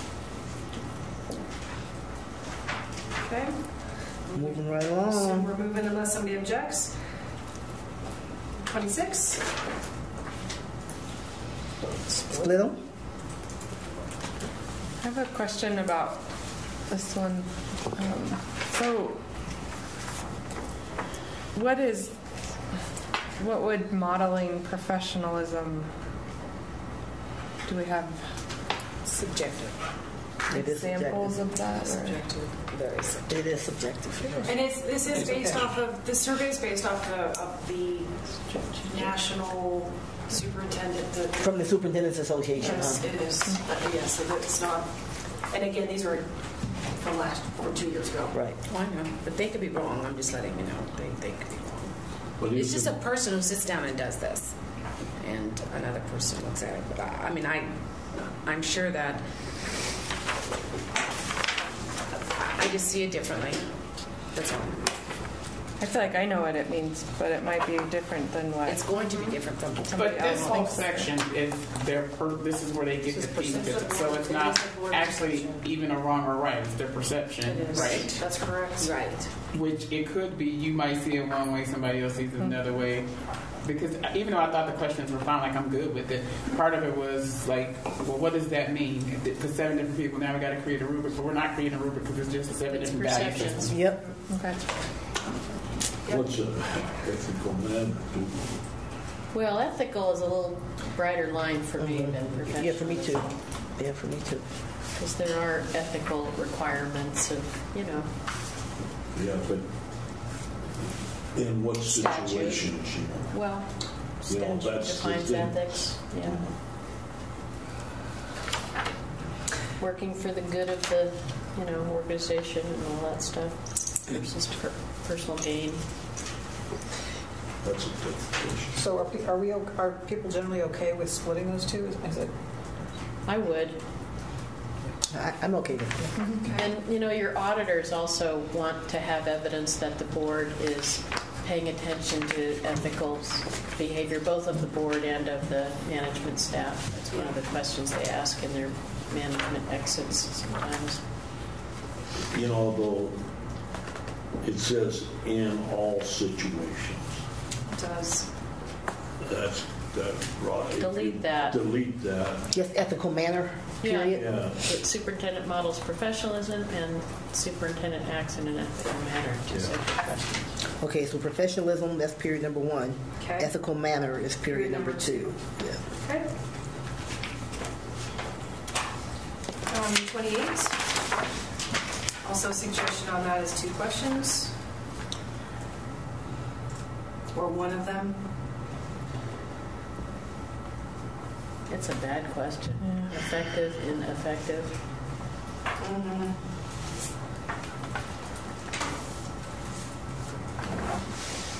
And is that, what's the header on this one? Board and professional ethics. So is that Board with relations and district employees, Just do we throughout the think, district. or with the community too?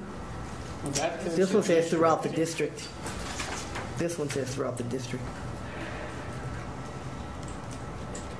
Keep it or leave it. Keep it, modify it.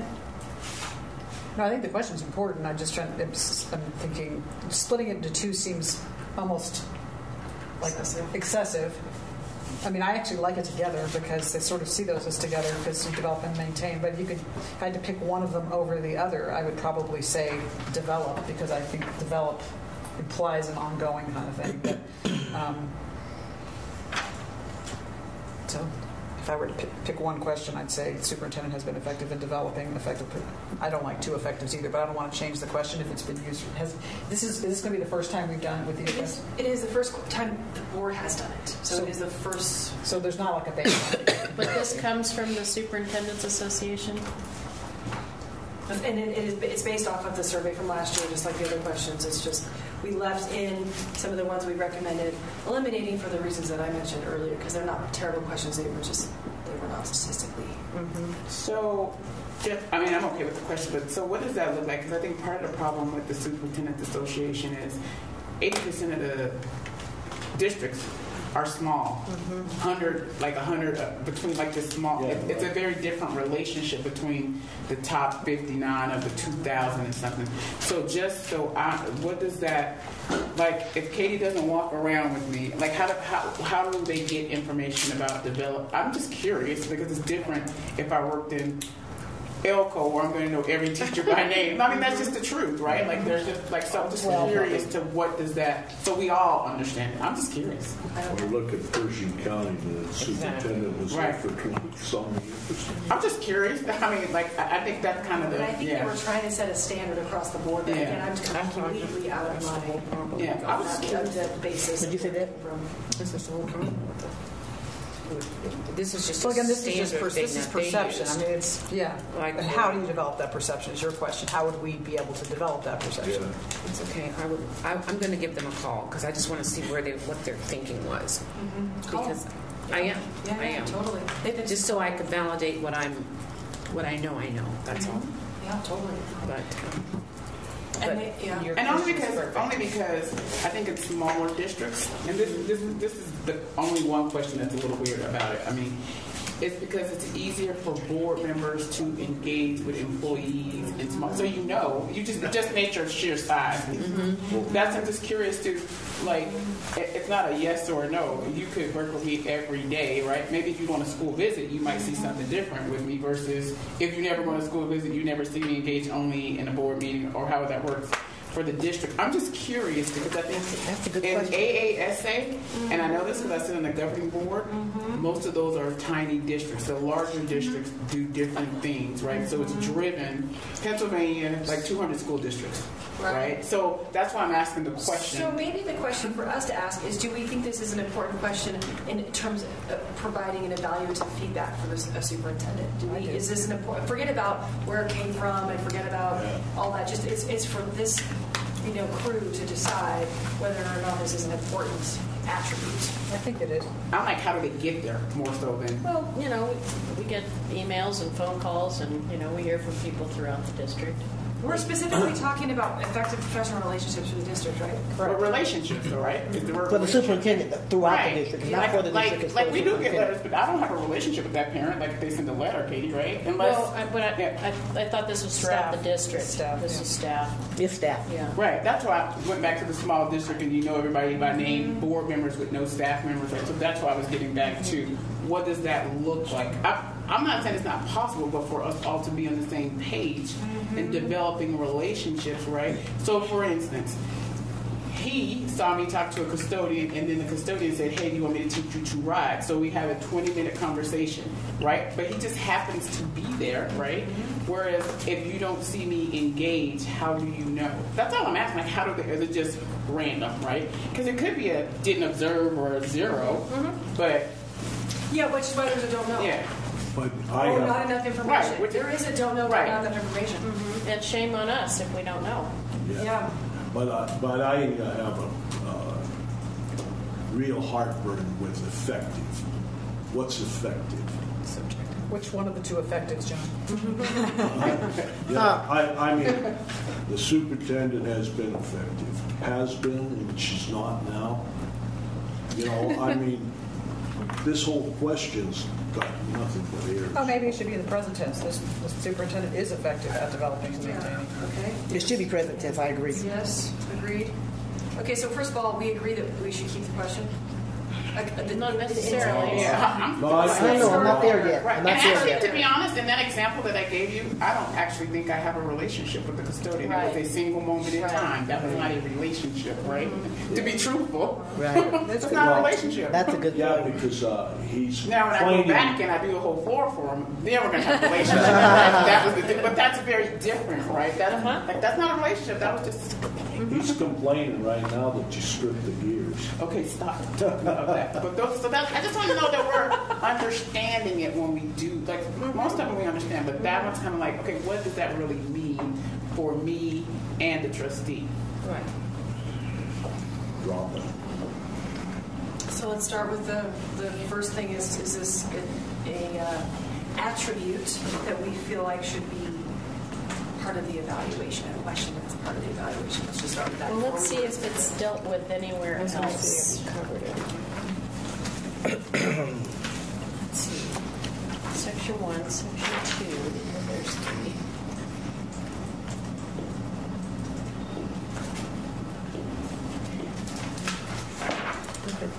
It's also strange that it's under Section 5. 'Cause it's more, to me, that kind of a question should fit under Section 6. Or 4. Or 4. It is strange.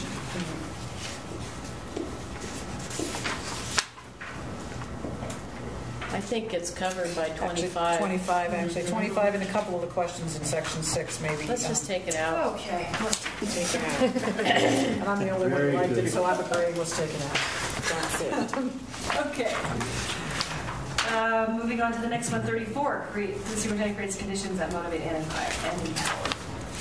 Again, Two different words. Howard's recommendation here, he's just being super stats-y, if you will. So you could decide to keep it as it is if you'd like, or split it into 2, or pick one of the 2 words. Well, as I often teach in my engagement and motivation classes, we can never really motivate others, but we can empower them. And so I think that's more of the attribute that I would pick of those. If to choose between those 2 words, I would say creates conditions that empower others in the district to take ownership. Mm-hmm. I like that. Empower certainly fits there to me. I haven't looked at the other one closely again yet, but Okay. Go on with that unless we hear otherwise. How are we saying it? I would say motivate is Just easier. take out empowerment? Is that what- No, take out motivate, because people motivate themselves. We don't motivate someone else.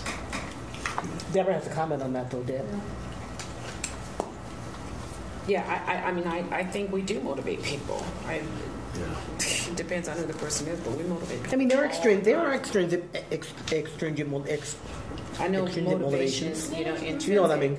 But you have to have something There are rewards. extrinsic. Yeah. too. They're extrinsic. Yeah. So just give me just a second with it. Motivate and empower.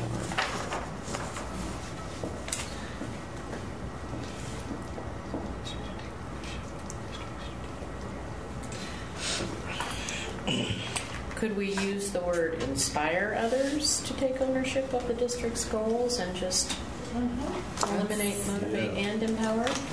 That works. Does that work? Yeah, I like that.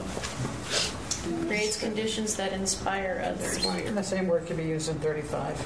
Super. My suggestion. Great. All right. So do we need a motion to take all of those changes and put them into this? I know we didn't do it one at a time, but I think we do. I Let's move see. that we take it as amended.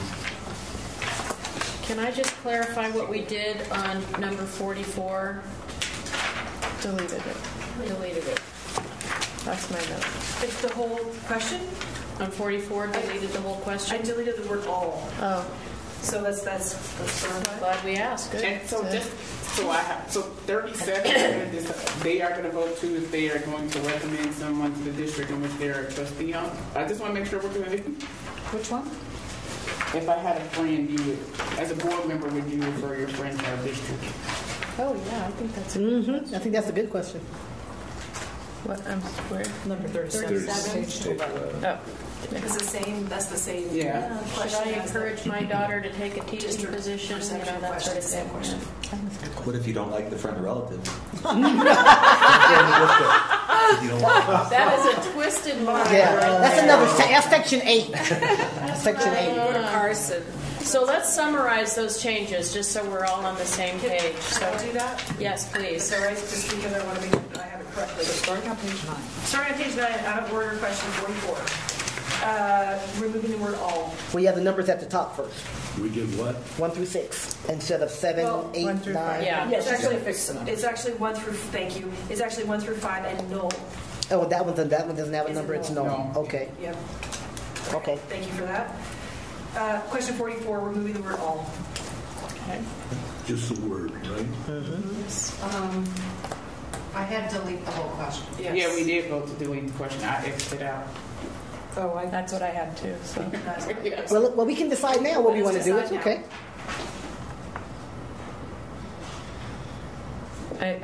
I'm okay with it if all is not there. I'm okay with it without all. Okay. Yeah, I'm okay with leaving it in without all, because I think you guys do a great job on data gallery, and you're ensuring that people have access, whether it's board members or community members, you ensure that we have access to data. So, good on this? Leave it in, but delete the word all on 44. Awesome. Question 7. We are using the word increase. Delete and reward.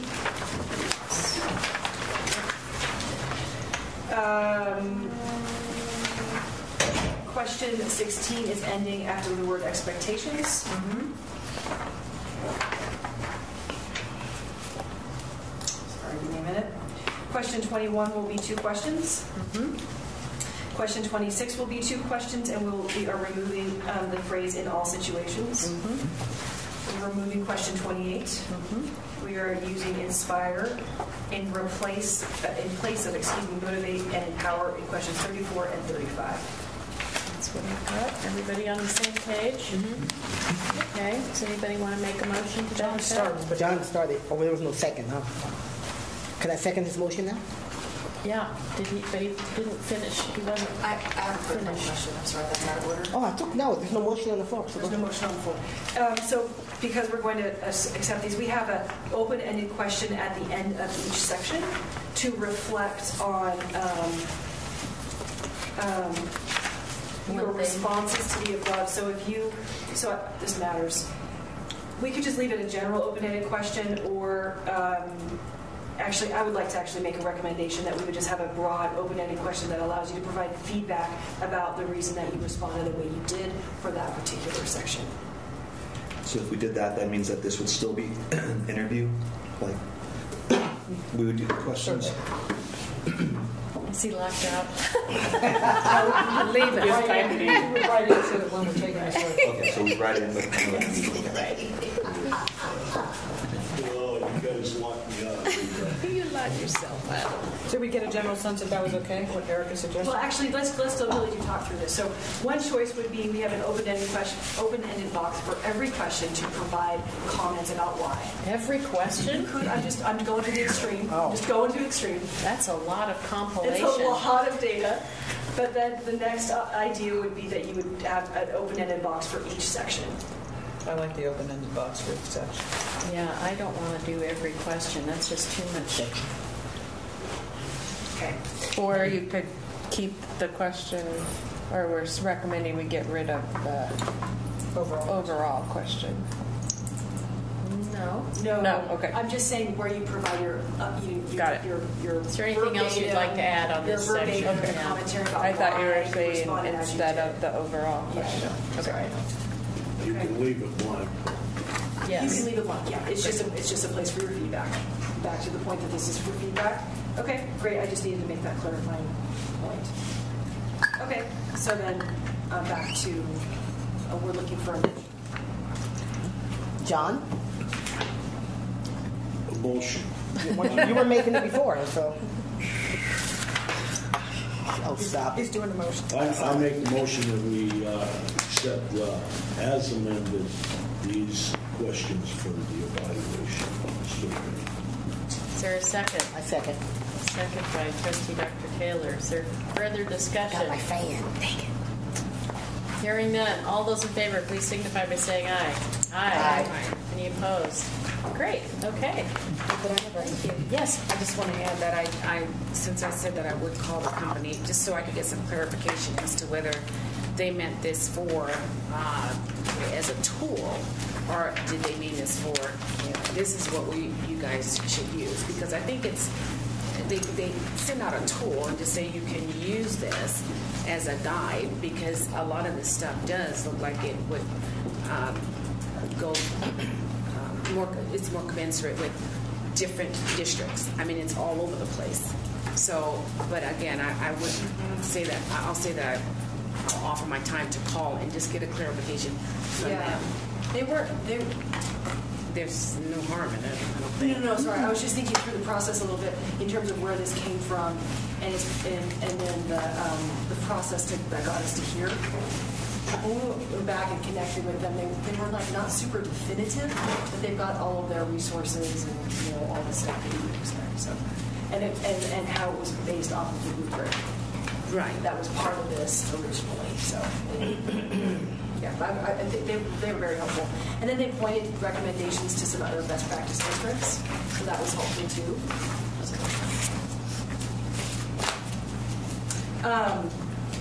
Okay, the hard part.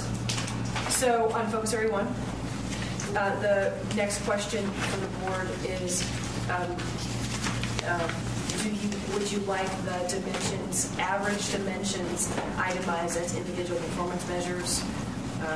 Similarly to what we did with the employee survey. This has each dimension, but we could do each dimension and an overall average, or just each dimension. It's up for discussion. And I am looking at the Focus Area 1 Board Relations grid. I'm sorry, can you repeat the question? Yep. So I'm looking for what goes on the evaluation, specifically from the survey. And what's on here is what we decided to do for the employee survey, but this is, of course, for the board one. So it's the dimensions itemized as individual averages. I like that. She wants to know, like, when do you want to total all these and have an average? And then also at the bottom, like we did. So each one has an average, and then at the bottom there's an average. There's an average. That's like question. Angie suggested for the employee. Yes. Yes. My question is, there are two more. There are two more. I'm just looking for the first bit of them, but then I want to talk about those two as well. So right now we aren't talking about the bottom two. We're just talking about the top 6. I am. Yep. Just to focus us for a quick second. Okay. I think we can do it like we did the other section. I think this is okay, but I want it public. I want each individual's name on it and their score sheet. Okay, so let's talk about that. That's a process. We're ready to talk about. It's a process piece. Okay. So can we talk about that when we talk about the process piece right there with the board survey? Just so we don't forget it. No, you bet. We are on it.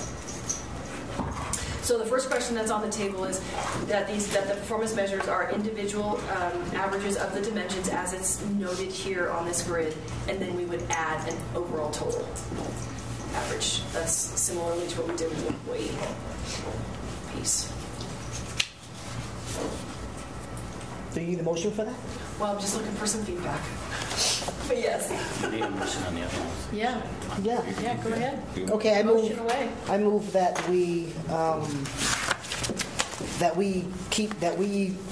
have the individual scores for each dimension as well as a composite score. Second. Okay, For board motion by relations. Trustee Dr. Taylor, second by Trustee Kelly. Is there further discussion on that? This would, in essence, mirror what we were doing on the employee. Okay. Any other discussion? Yes, Yes, sir. So we stop at 6. Yes. Yes, we'll talk about those other two in just a minute. Yeah, we'll talk about these first ones. Okay. Whether we're going to provide a. All right. Any other discussion? Hearing none, all those in favor, please signify by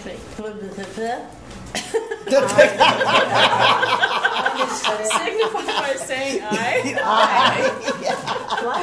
All those opposed? Okay, motion carries. That was funny. I sort of amplified it at the end there for your benefit. It's very effective. Okay. So There were two other performance measures on here that, in preparation for today, we did think were reportable, quantifiably reportable. And so the one was providing regular updates on significant developments and all issues to the board members, to all board members. And the second was regular opportunities for productive discourse and growth via one-on-one meetings. So, just quick question: weren't there some other items that we had brainstormed? We did, and they were very hard to quantify. So, but this is the survey of, this is just the board's. This is just the board. Oh, so, but no, that actually, the first 6 are the survey of the board. So these 2 are sort of freestanding, quantifiable. They are, because when we were preparing for today, as thinking about what could be objectively reportable, those felt objectively reportable. The other ones did not, and we felt like we incorporated those into the survey questions. Okay. They were captured in the survey questions, but again, I can bring up those if you'd like. No, I was just trying to remember because I thought there was more on the list. There was a lot, and it was kind of that we did a brainstorm, and then we went back and looked at it, and we thought, how are we going to... We've done such a nice job with the quantifiable, measurable, objective. There was a bunch of stuff that was not that. So the question on the table is both of those, one or the other, or neither of them. They're helpful performance measures in the context of the superintendent's evaluation process. Haven't you see those as quantifiable? Just kind of curious, what would you count to? I need some help on that from Tracy and David because we were thinking that. Because to me, it's not as important that an update was sent. It's more about communication in general, and I guess that may be captured under the perception and dimensions. And I'm not sure if it is now that I'm saying that out loud.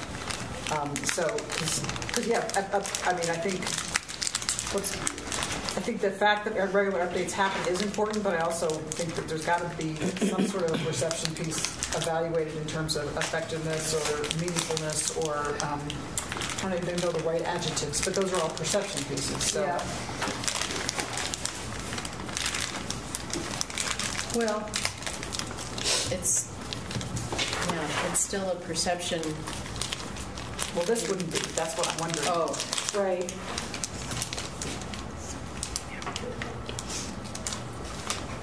I like both of them.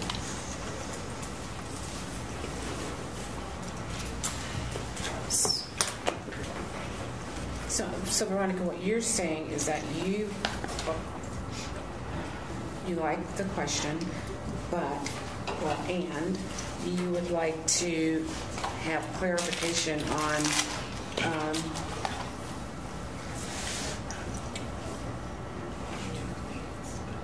whether or not you're satisfied with the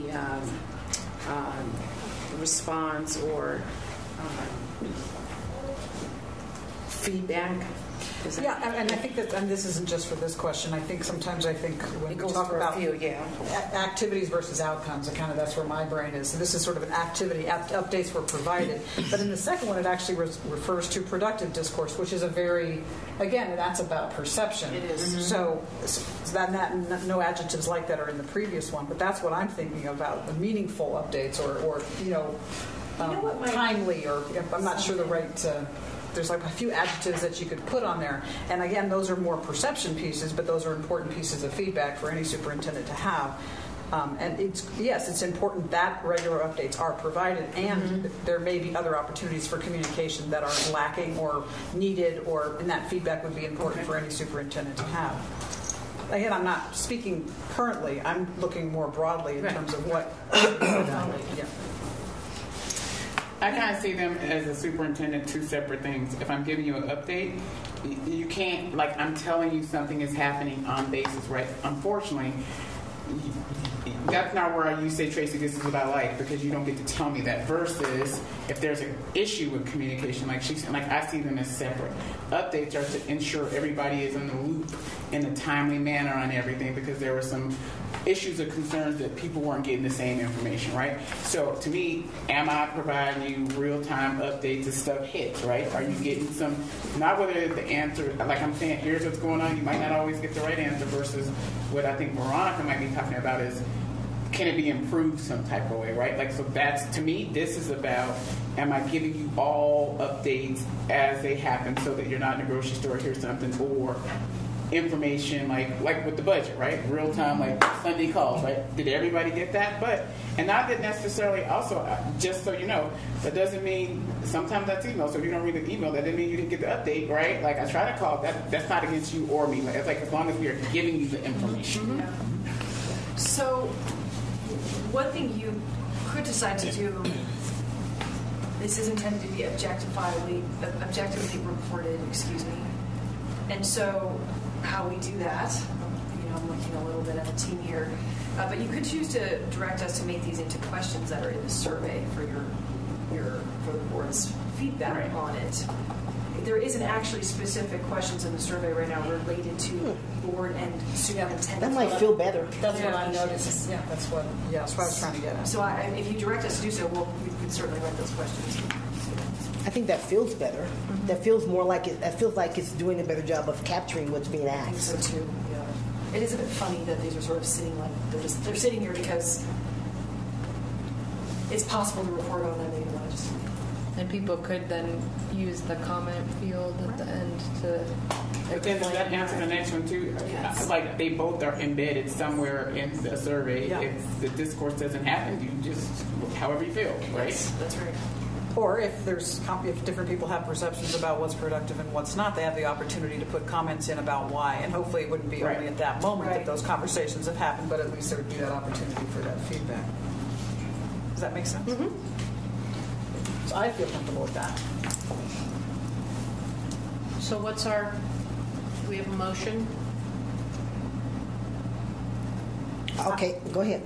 No, I've been moving all day. Nope. I've moved a lot too. It's your turn. I'm not sure I totally. Okay, I'll take a stab at it, I guess. I move that we provides regular updates on significant developments and issues to all board members and provides regular opportunities to all board members for productive discourse and growth via one-on-one meetings from the metrics and just have them as survey questions. We're directing staff to come up with those questions. Okay. Is there a second? I'll second that. Okay. Motion by Vice President Raymond, second by Trustee Frank. And we'll just have to figure out, which I know we can leave to them, how to stick it back into this, because right now we have the 6 dimensions, so would that be another dimension or whatever? Figure out if that creates another dimension for the actual rubric or whatever. At this point, we've left that up to you to work that in. Okay. Any other discussion? Hearing none, all those in favor, please signify by saying aye. Aye. Any opposed? Aye. Oh, Trustee Mears opposed? Yeah, I want to leave them in there. Do you want to talk about that more? Do you want to? Well, I did. I thought I liked them in there. I liked the way they're worded. I liked the way she answered that without looking through the whole thing. If you remember, the public is looking at it, they can see it right there, and it's scored. That's why I like. Is anybody inclined to change their vote? No, they know. She said no. I'm just asking. I thought we just voted. That's why. Yeah, I know. I just wanted to make sure that everybody got heard. Okay. All right. Well, the vote will stand. Okay. Could the dimension 8 refer? Or 7 or whatever. Dimension 8. There's only 6. I know. I was going to make an 8th dimension. No, yeah. If there's a new dimension, maybe the title of the dimension on here too could be reflective, so that it's at least. It'll be on here. Yeah. Oh, and in that way, The it has title is board communication. Exactly. Board communication. Yeah, maybe board communication, and then that gives it the chance. That way, it is still reflected on here. That's sort of what I was saying before when I was saying that. That's a good middle ground. Okay. Is that a motion? What's the middle ground again? What's the middle ground? That there would be a 6th dimension that would be something. 7th dimension that would be something like board communications, and it would be this average of the scores from those questions that we just moved off of this and onto the survey. I'll second that because that was embedded in the motion. Well, I'm not making the motion. Did you? Yeah, I just wanted to make sure because it could have just rolled into another dimension. I didn't. Yeah. I didn't know But that he that wants was it- clear. he right. wants it And spelled out, I so. think we should make a motion that there be a clearly seventh delineated seventh dimension that is just representing questions related to communication between the superintendent and board members. I second that. But Do you want a second, John? Yeah, I did. Then Okay. please take the John second. seconded that one. I think Scott had Motion a by Vice question. President Raymond, second by Trustee Mayor. Any other discussion? Hearing none, all those in favor signify by saying aye. Aye. Any opposed? Motion carries. Okay. All right, we're done with decision point number 1. It was the hardest. I just want to say Then it's 3:20. Okay, good. I was gonna say, all right. How long That will was it be one here? big. Oh my gosh. So I'm going to. Got some calendar dates for you. Actually, I think it's going to be a little easier. Okay. Okay, so here's let's see. Let's just let's use an example if we can, please. Let's just all look at goal 1, academic growth. This is just continue to use this as our guide if we can, please. Go back to the goal. I'm so messed up. I know, right? I know. I pulled my stapler out now. My stapler's being, I'm all over the place. Broken all of my rules. You said goal 1, But it's going to get easier, so we just all have goal 1 in front of us, and we'll just use that. and it's not numbered, pages and numbers, huh? No, they're not. But it's on the back of page 11. Oh, there we go. Thank you. Thank you. On the back of page 11, and just to. Oh, thank you. You're an angel. Okay. I'm sorry, I probably should show you that. No, that's good. It's kind of fun to watch you stuff. Well, that's this is I know. 1.5. Okay. Got it. So, okay. So remember we mentioned that the notion of providing an objective way to determine have we exceeded, met, partially met, or did not meet a measure, right? Performance measure based on the target that the Board of Trustees has established. And so the suggestion, we liked this idea last workshop. We didn't like the words, so here's some slightly different words. We were looking at the actual breakpoints. If you recall before, we had, I believe for green it was 80% and above, and yellow was 7. Doesn't matter.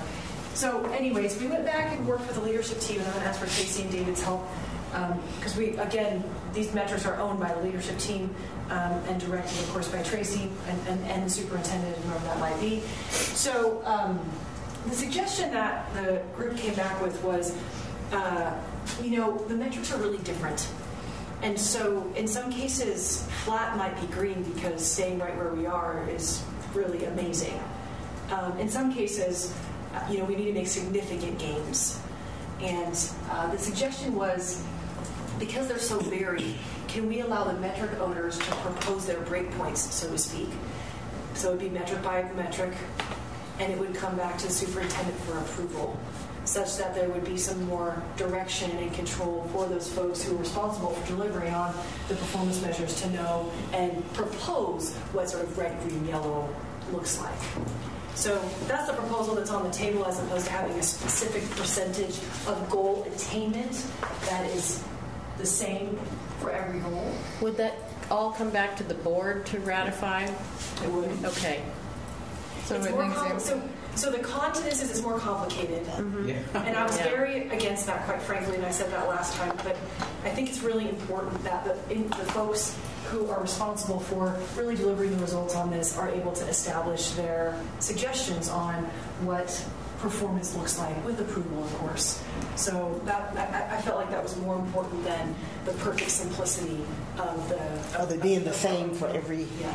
And they really had a hard time with it. I mean, would you say, really, there was like an hour they were just and a not half. happy with the idea of the same goal attainment markers for every...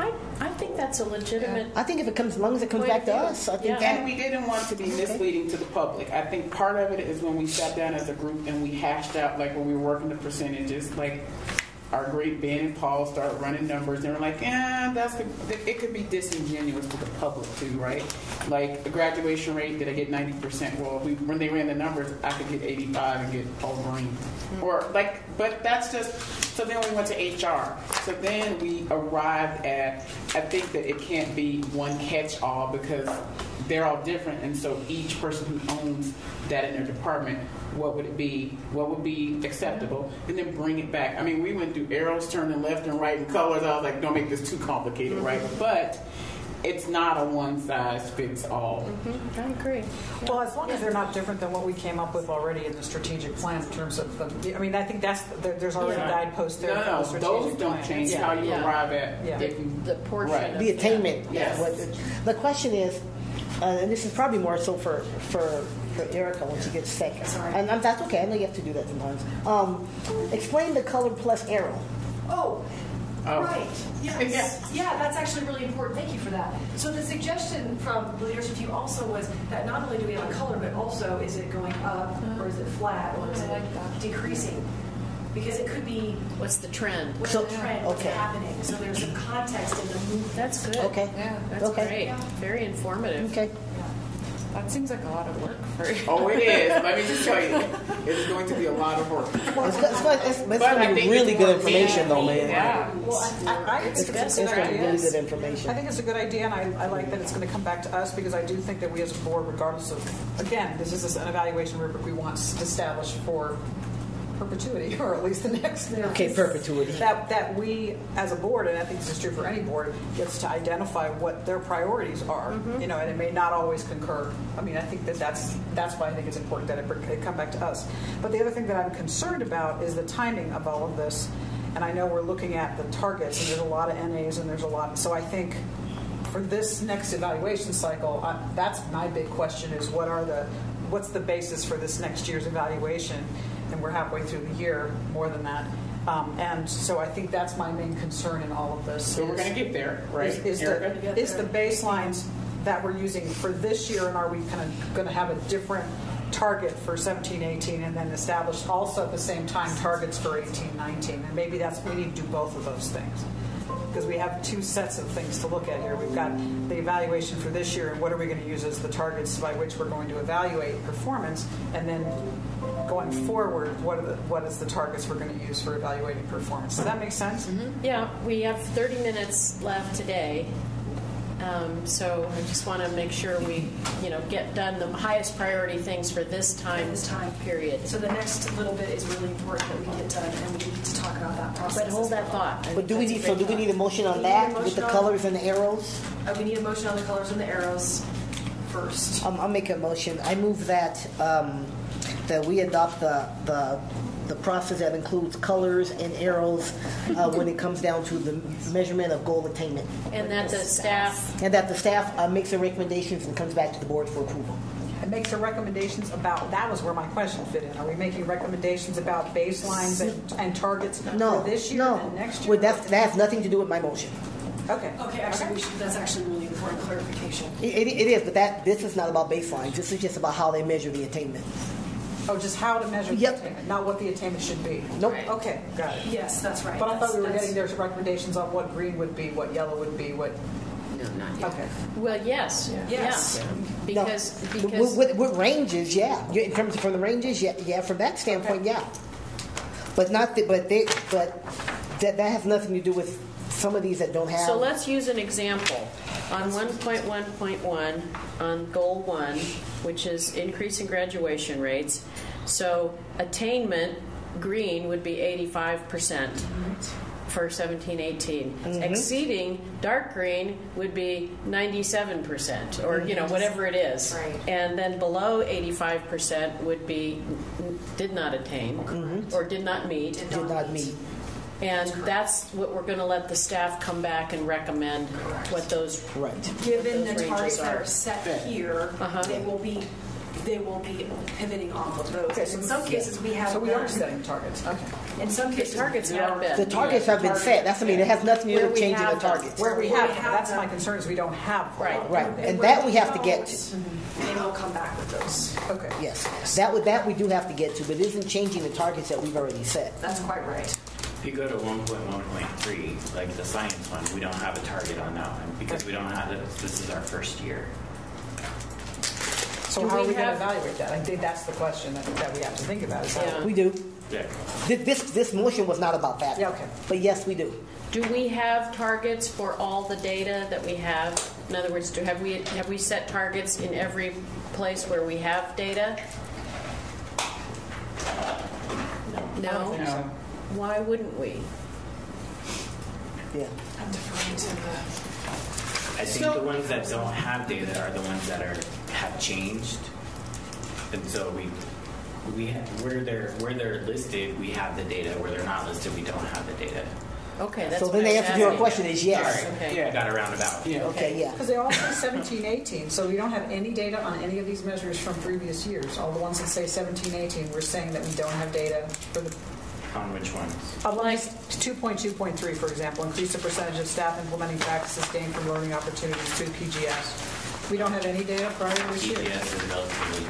Okay, so that's what I'm wondering, because all the ones that say 17 and 18, we have no prior year data. No. Okay. Because we just switched from And so what we are going some other System. to my PGS for learning. Well, let's ask on 1.2.1, reduction in achievement gaps. We do know what the achievement gaps are for each student population. Right, we do. We don't have to do 17, 18 as the baseline. We have other baselines. Yeah, we know what they were last year. And actually, if I was you, I would be including that because you did really well. No kidding, huh? No, No kidding. No, I'm just. I think so. The ones that are bold, right? You realize those are the ones that we're saying. Those are the ones that should be evaluated on. That Correct? was where we were. Okay. We need to get to that before the end of the Because day. some of the other ones, not that they don't count and they're not there, but like Pretty granular. right, and like and we actually talked about, as we look at this when we went back, increase the number of teachers completing 21st century badge classes. How does that relate to student achievement just because they complete the badge? Up to that, either I'm gonna just have lots of teachers getting badges, they're gonna get badges, but really that's not what we want to talk about for how we move kids. So we try to go through and think about the ones that impact where we want to move the district and make them bold. So yes, it's yes to you, yes. I just want to, So 1.2.1, we do have data. But we have to come back to you with recommended percentages of what does that mean? Okay, but we don't have to wait on that one because you have reduced achievement gaps, so you should get credit for that. Right. So baseline can be further back. Yeah. Yep. It should be 2016, 17. Yeah. Or 2015. Or 2015, or go back to when they were really bad. We're rating 2017. Right. Yeah. But we're doing great. Anyway, Yeah. the point is, where we have the data that we Right. can Yes. show increases, we should reflect it. There's some HR ones that we can pull the data that we didn't have data. Okay. That would be good. Like ARL, I think. Right. The increase data. Right. We have that one. Right. Yeah. That's not something we need a motion on. That's just direction to So we staff. still have a motion? Yeah, it didn't get seconded. Can So it died a clarification, lonely death. just to be as confusing as possible. So, when the staff comes back when the team comes back with recommendations on the red, green, yellow, it will be in context of the targets that have been set by the board. If we do not have targets set by the board, they are going to propose what those ranges should be. If they have the data. If they have the data. Okay. Yes, well stated. So my motion then, since it died for lack of a second. Well, say it again. My motion, because I'm going to better. say it like she said it. My Okay. motion then is that we adopt the color and arrows format for measuring goal attainment based upon the benchmarks that have already been established. And where benchmarks have not been established, staff will recommend those benchmarks to the board. At the same time, they recommend the ranges for those places when their benchmarks have been established. Where there is data. Yeah, where there's data. Okay.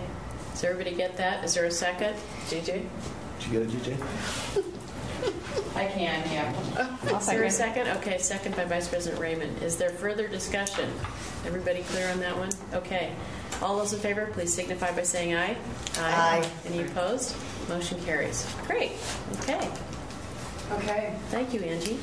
Thank you, JJ. That's good. Yes, JJ. Thank you, Erica. Yeah. That was good. I am watching the clock, and Oh, we're down to decision point number 3. Look how fast 2 was. And I was thinking this was going to be fast, and then I realized that it wasn't. Uh-oh. So, fake this out. I know, unfortunately. So the question is as follows. So should there be an overall performance score summary? So the one option is no. Just the way that the scorecard is the way the scorecard is. There's 50-some items on there, and it is up to the respective trustee to absorb that information and determine, an overall perspective how that evaluation looks on the superintendent's performance. So that's one option.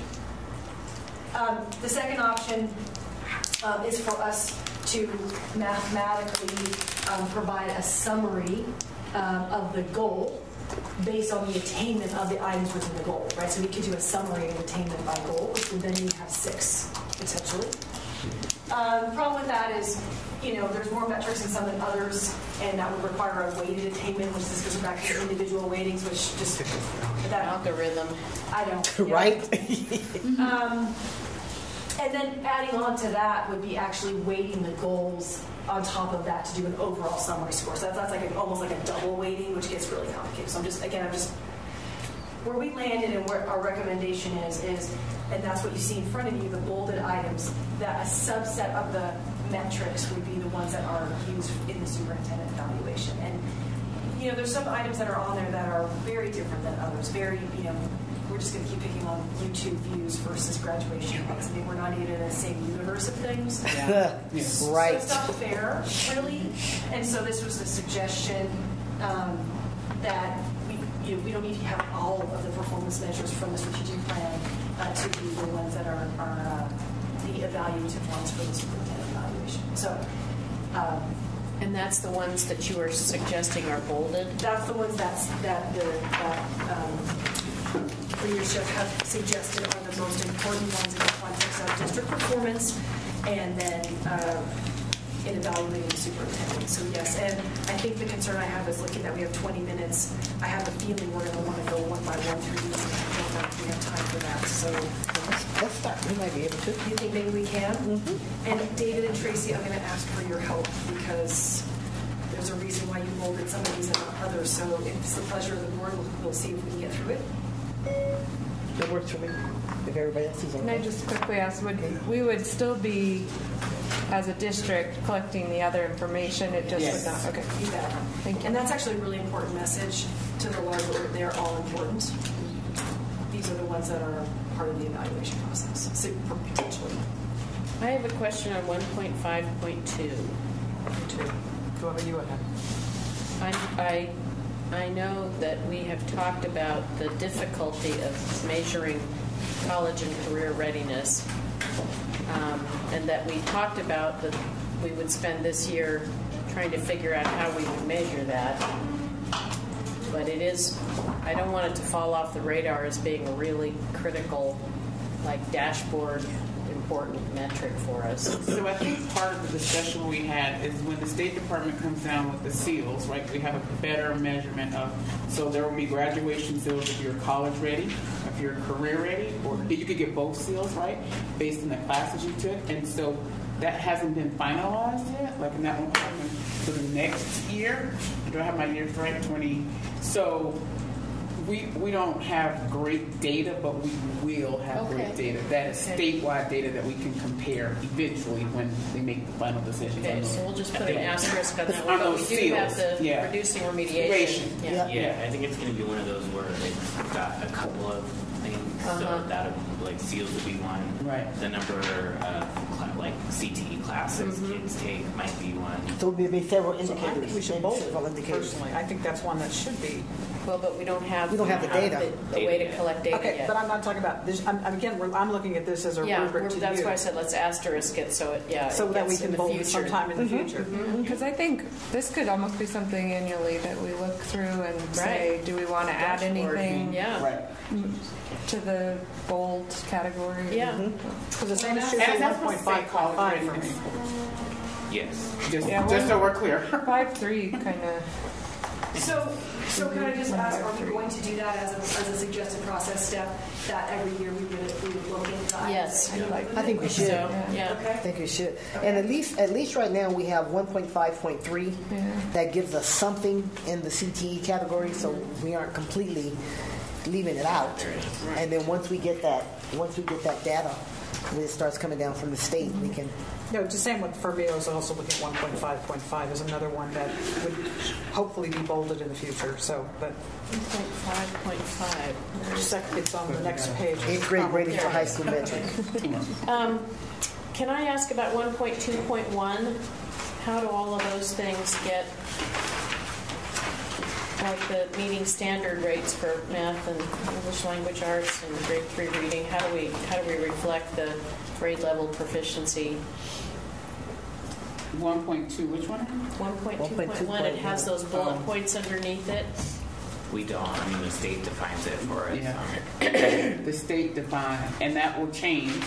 So, based on the test that's taken, but we're going to keep it as bolded. That we want the kids, state will tell us where we fall. Okay. Do you want to go one by one through these just really quickly, like yes, or do you want to take it as a page by page? I think page by page, yeah. We do one at a time. Just we won't make it. Yeah.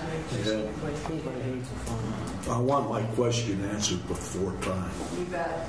I agree with that. You bet. We put it on last time. Then I'm going to keep us moving. Is there anything to be changed? Which goal are we in now? I'm on goal 1, so I've asterisked 2 of them for future, but for purposes of now, the bolded items would be included in this year's evaluation process. With an asterisk. Yep. Moving on to goal 2 then. Do motions. Motion. Oh. Can we get a motion to accept, as Erica described, the goal 1 bolded metrics as being those that would be pertinent to the evaluation with the asterisk of 1.5.2, and what was the other one that would be retained for the future? 1.5.5. Yeah. Okay, those So two moved. would be okay. Okay, motion by Trustee Taylor, second by Justice Kelly. Any further discussion? Hearing none, all in favor signify by saying aye. Aye. Aye. Any opposed? Okay, motion carries. Okay. Goal 2. I'm looking at 2.3.2, and I agree with that because it's already captured. Yeah. Wait, 2.3.2, the one that's highlighted. Okay. So you're saying to make it bold? No, to take it out Take it out. because It's that still data. gonna be- it's still gonna be recorded. Yeah, we'll still have it. It's just reflected somewhere else because it is important information. So I think 2.2.3 is important. I'm not sure how we would measure that, but I think that is really important in terms of the implementation of practices that we're investing a lot in professional learning. And I think 2.3.1 is easily measurable, and I think that that's one that should be bolded as well. Retention is extremely important. I like the 2.3.1 for sure being bolded. I'm sorry, I missed the first time. So 2.2.3, but again, it's one of those where that may be an asterisk for the future, but I definitely want to bold 2.3.1, and we should have data on that from previous years as well. Yeah. So. Yeah. I'm with 2.3.1. I don't feel that strongly about 2.2.3. Maybe something to consider as we look at this on an annual basis. But I do think retention should be something we begin to follow. I certainly agree. Absolutely. So we tossed this one back and forth around retention, right? And part of it, like I believe in teacher retention, so we all know that, right? Part of it was around factors we can't control with housing and things like that. So if it's part of an evaluation, is it data you need to know versus we do all this stuff, but because we can't necessarily keep teachers, or we create a budget where we actually have to let teachers go or place them, right? So there was back and forth about the conversation, not having the data, but what are circumstances around it. Like, right, we are going to put toasters up, right? And if those people decide to leave, then we talked about 3 by 3 and how people don't know if they have their jobs, not because of us. There's all these elements around it, even though we wanted the data. Do we do exit So we're not saying we're interviews? not giving you the data. That was just part of the discussion. No, Yeah. I think those are factors that are really important, and I still think that we should track it, and it is important. I think every organization in the community, every company in the community is dealing with retention right now for the same and issues that you're describing affect them as well. So, but I also think retention. So it's a metric of organizational success. We have to get creative. We have to think about ways. We have to do exit interviews. We have to do other things. Should give you that information. We used to do it. I think that's important. I'd still favor making it bold. Anybody And we have else? the data from beyond earlier than 20. We have data on that. So you're right. There are a lot of things you can't control, but there are so many. I mean, and part of it is how can we work with the rest of the community to help solve some of those problems. And then when that's staff comes on back, us, too. when staff comes back with what that retention rate is, they can explain like how outside factors affected it, and factors that we can control affected it. Like they'll probably have some of that data. and what we're doing to address them. Yeah. Okay, so is there a motion that we would accept what's proposed with an asterisk for 2.2.3 possibly in the future, and 2.3.1 to be bolded, and 2.3.2 to be not a part of the evaluation? So moved. Is there a second? Second. Motion by Vice President Raymond, second by Trustee Dr. Feebster. Is there any other discussion? Hearing none. All those in favor, please signify by saying aye. Aye. Any opposed? Motion carries. Okay. Rockin' and rollin'. 3.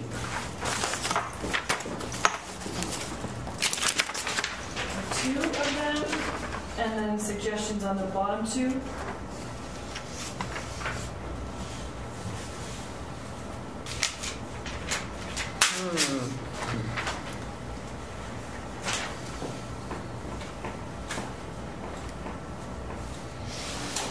When it comes down to 3.4.1 and 3.4.2, looking at the recommendations, which make sense to me, it seems as though we want to track volunteer hours as opposed to, because I think the numbers of volunteers, if we're saying volunteer hours, I think that gives us what it is that we're looking for. And so that would be increase in volunteer hours. Yes. Okay. Okay. And we only have one? What about 3.2.1? Do we have a... Yeah, I think that's an important one too. Are we getting that? How are we getting that information? I'm sorry. 3.2.1? 3.1. Families Climate report survey? high levels of access to information. Would it Yeah, be maybe the climate survey. logins to Infinite Campus, or because it's more about the access, I guess, than not just the. Right. Which was a tough one for us. High levels of access to information and resources to understand. Do they get asked that in the climate survey in any way, shape, or I think form? the climate survey is a little bit more about their school, like the things in their building and how they engage in schools.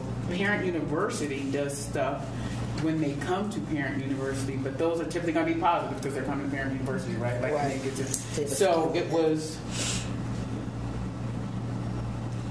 Help me understand what the distinction with the climate survey, because if it's about information with their school, I think that's still relevant data in terms of families reporting high level of access to information. It's not so much about the.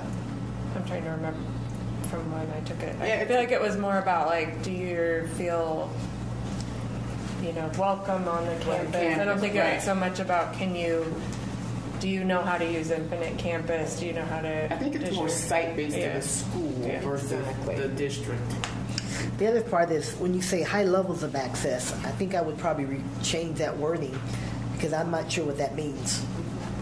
High levels of access. It would be perhaps families report The ability to access the ability to information access or that something supports like their that. child's progress. Yeah, something like Which would that. be school-based. I don't see a distinction between the schools and the district. Yeah, I it's think just the not schools are the currently district, but- asked, though, it Yeah. sounds like, on the climate Yeah. survey. Right. But and I'm trying to think of what's their way to That ask might be a great question to add to the climate survey, because I think it is valuable for parents to tell us how they feel about their ability to access information about their child's progress From their individual school. Yeah. Mm-hmm. Yeah. So Absolutely. 321, families' ability to access information. Yes? Families report The ability to access information. report the ability, right? But do we need to develop? Is that worded similar? Are we saying we don't have a baseline for that one? No. Probably not. No. No, it's a new question. So I would ask, like, direct us to put it in the Climate Survey. Yes. Part of whatever motion you do. If I say please, will that? Just kidding, I'm not Neil. sure. Yeah. Just kidding. I'm sorry. What did you? Directing staff regarding the Be part of our specifics of the motion. climate survey, is that okay to include today, even though it's not agendized to talk about the climate But survey? it's pertinent But it's to our related meeting to when we the- come at it to the Absolutely. evaluation. I'm just checking. Yeah. Because we have to have the data in order to add it. So, Can I get clarification, ma'am. please? In this 3.2.1, are we looking at individual school sites? If it goes to the climate study, it is. If it goes to the climate survey, Let me just give you one. yeah, it's a good question. Yesterday, just yesterday alone, I think we were on the phone for at least 2 hours discussing at least 5 issues with different schools where parents, one parent was ready to kill the principal, one was ready to do this, one was ready to do that. But they didn't feel comfortable going to the school. Okay, well, thank God one of them didn't. And I think it needs to be site-specific because it's not fair to lump certain principals with. But it would be on the climate survey that is site-specific. That's what we're gonna ask the staff to add a question to the climate survey, and then those climate surveys would be aggregated. Obviously, the climate survey would exist for the site, for the school. They would have that information and that feedback, but we would have it as a part of the evaluation in the future in the aggregate. Does that make sense? I just think it's important for individual principals to know when they are having phone and they calls. would, they would get more information this way. It should be very important. Are we talking about bolding this? no, we're talking about moving it. moving. We're talking about moving it to the climate survey. Survey. Okay. Wait, But I'm talking about holding it and getting the aggregate information out of the Oh, climate coming back. survey. Okay. Okay, so we're going to hold it, okay? And I'm going to, let's see if we can That's a land this roll motion. and let's Yeah. figure it out. It's a good motion. Yeah. I'm just need clarification because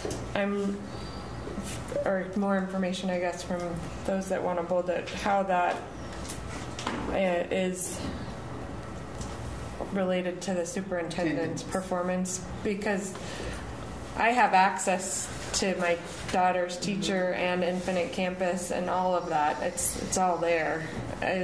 Are we asking that there be an emphasis put on engagement that would be reflected here? That's kind of what I'm thinking, and I can be wrong on this, but I'm thinking about it as a family engagement metric, that the parents feel like they can access that information. that's how I view it. Because we've heard from families that feel like they didn't understand what the test reporting results were, or that a test was coming, and so that would be those kinds of things that are specific, and that is part of the climate of the district for those families. It's part of their sense of engagement with the district. I defer to my colleagues. Wouldn't it be part of the site? Yeah, I guess that's right. Site specific. Because it's totally up to my Grad rates are daughter's teacher, site-specific too, but and the principal doesn't get evaluated on family engagement. We took that out of our principal evaluation, and the Nevada Department of Education took it out of the star rating. Yes. We don't get rated on family engagement, Wow. which I don't agree with. I think we should be evaluated as a Yes, district but because how I think can we're you- knocking how it can out of the you park. hold people accountable if it's not part of their Right, exactly. So That's terrible. Well, I think there's part of the access is an equity issue first, right? Uh-huh. Based school to Access, school. absolutely. And so I think part of that statewide, right? And how do you get families?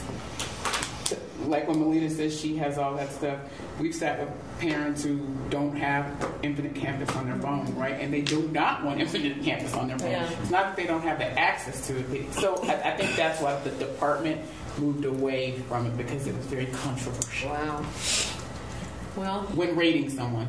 Thanks for that information. I don't think if we're not holding principals accountable and others up the food chain, I don't know how we can hold the superintendent accountable. But that's out of our bailiwick, and that's unfortunate because I think it should be in there. See, and that's a big problem. It's huge. Department of Education. Well, we can do it. I would leave it on the climate survey, but I wouldn't put it here. But we could put it here, but not have it bolded. Yeah. Right. Underscore. Oh, put it here and not have it bolded. bolded. I would rather do that. Yeah, because I think the information is important, but I'm with you. I would be uncomfortable. I don't think it would be fair. I would like to revisit it every year and hope that there is a point where we can change it because I think it's important. Yep. And Yes. Okay. So it stays. Not in a motion, but I'm just going to summarize. Wait, before you do that, can we increase the volunteer hours and can we make that bold as well? Or is it bold? I mean, I'd like to see it bold. Go ahead. I was just going to clarify that there's one piece here, which is 3.2 is we're clear that as families report ability to is going to the climate survey. We're going to keep it on here, but not part of the superintendent evaluation. But not bold, right? Correct. And Scott? And then, for the bullet point that we create for an increase of volunteer hours, just to make that a bold.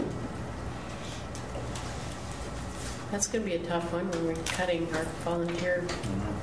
That's why I want to. So you can't cut volunteers. It's going to increase. We haven't cut yet. Yeah. Okay. I don't know that I would make that bold. I think it's a great measure of community engagement. I do I too. think it is too, but we don't know what we're going to do with it. Well, if we believe in it, Yeah, exactly. I would just caution for the first year because of the state law change on background checks. that's true. Right. Oh yeah. Which is causing great trepidation about. But this is the baseline year. Member staff can come back and say because of this law change, This is the range we that should it look went for. down, and because we maybe cut a volunteer coordinator. Staff can come back to us about. Sure. But still, I So my think question is, do we have new data based on a lot of different, I know this year's been transition for us, right? Like mounds of transition. So the baseline is for this year. Right, but it's going to go down next year. Right. Because we I'm will just be enacting it. so we're on the same page. That's the power of those ranges, by the way. Yes. Oh yeah. Staff can come back and that range can be lower.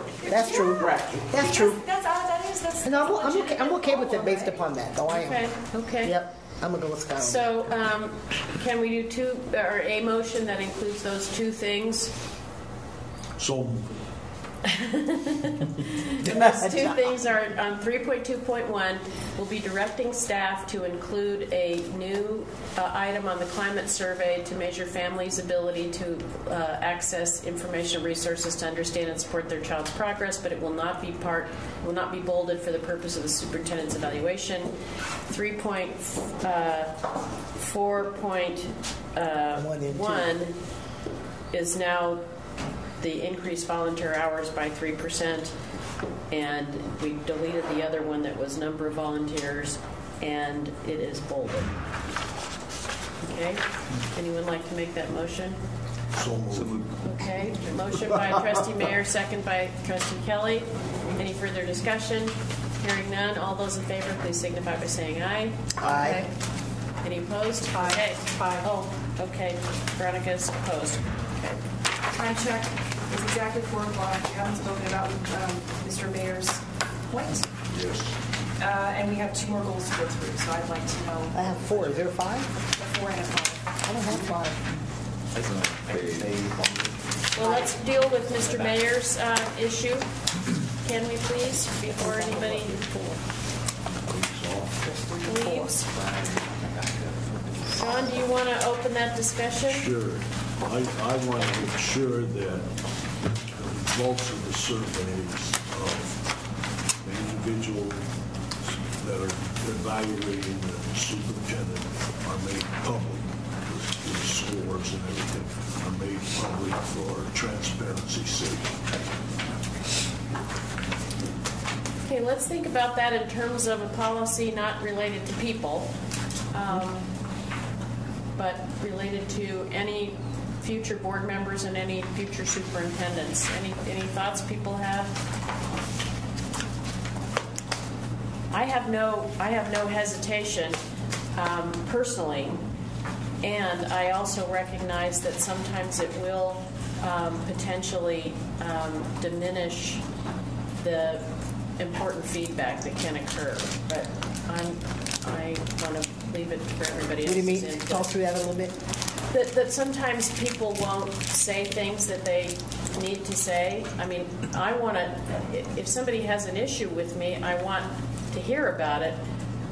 Whether or not they're going to tell me who it is, I need to know that somebody feels that way. Well, do we then separate it? Do we have the scores be public, but the comments can still remain private?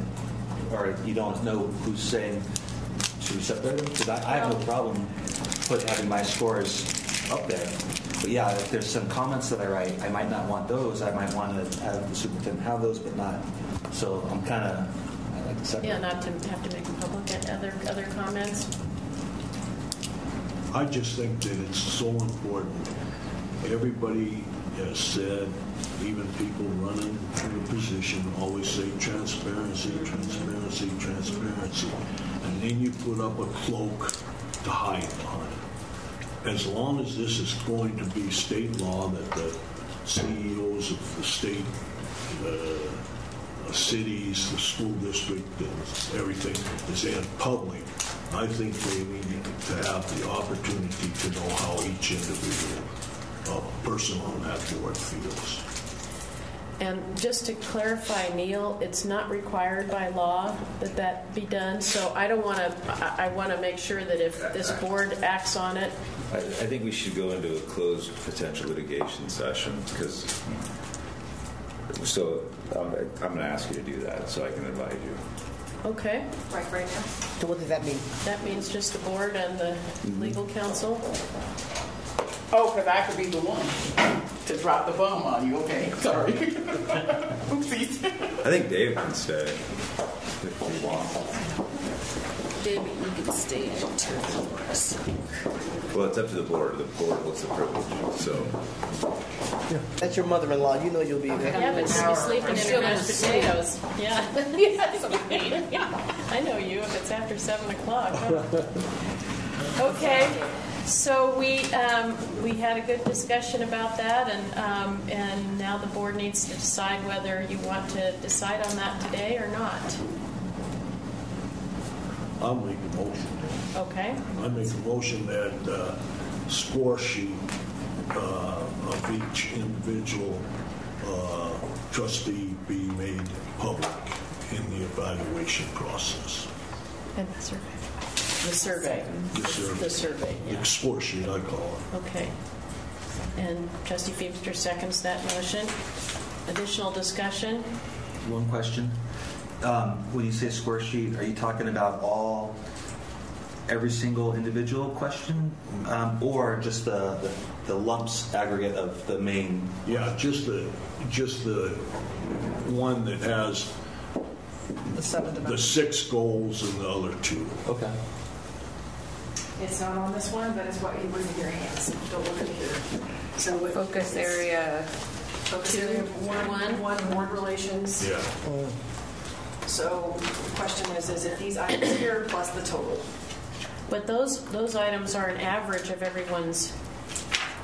Yes, it's the overall. I guess we would add names, right? That would be the proposal. Yeah. Okay. So it would identify what each person. Yeah. Yes. Okay.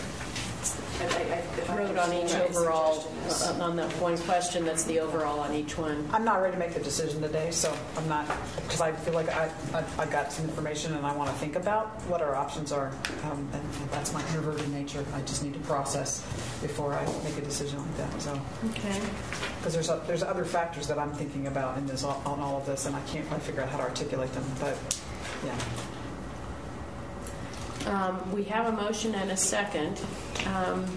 I guess we can we can call for the question. Yep. All those in favor, please signify by saying aye. Aye. Opposed? No. Okay, so... it's just the way it was with my question. Yeah, okay. Okay. Well, that's just because, like I said, I feel like I'm not comfortable saying yes without some additional. I have some other questions and additional information that I need to get. That being said, I think all of us regret the system that we have in Nevada. That it's not an ideal system for us to have great relations and feedback and communication and all of that. It's just not an ideal system. So, okay, and we have several members who need to leave. Can I ask a clarifying question on that motion? Yeah, sure. Really, 30 seconds. Does that also include the comments? No, it's just the. Oh, it didn't. I thought it includes comments. We said it was just if going to anybody be. made comments, they would be included, but okay, people can choose not to make written comments. Oh, see, I assumed it had their comments, but now that you're saying that, that's not what the motion was, because the motion was just to have that chart. Just a sixth blue chart. That was it. I was just going to say the motion was just that chart. Yeah, The 6 or 7 areas, because we added the 7 areas. I probably actually would have voted for that, because I thought it was the comments too, and that's the thing I'm most struggling with. Yeah. By making all of it public, any backup documentation that would go with it would be public too, wouldn't it? Well, the motion was just the charts, just the numbers, the aggregates. It didn't say anything about comments. That's true. It's too late for me to change my vote on that now that I understand that. If the chair wants to allow you to, Yeah, if you want to change your vote. Okay. Okay, so it'll be a unanimous vote. We'll record it as unanimous. And it would only be the survey summary questions. The summary of those 7 areas and adding their names to them. Okay, thank you. Okay, thank you for clarifying that, Erica. Yeah, apparently that needed to be clarified. Yeah. What can we get done for next steps so we can get out of here quickly? We're so close. So we would be done with this if we could look at goal 4 and goal 5 for the bolded areas. I think they're a bit quicker, and then you would have a complete tool, and that would be. Can we do it in 10 minutes?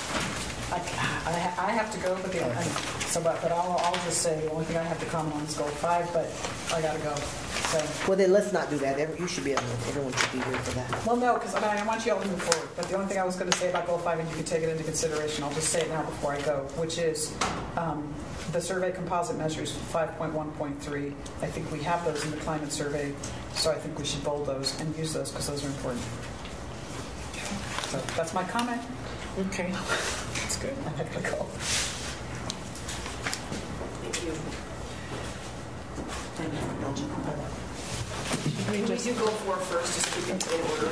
Yeah, let's do goal 4. Goal 4, again, we're looking for the bolded items that propose line with the deficit.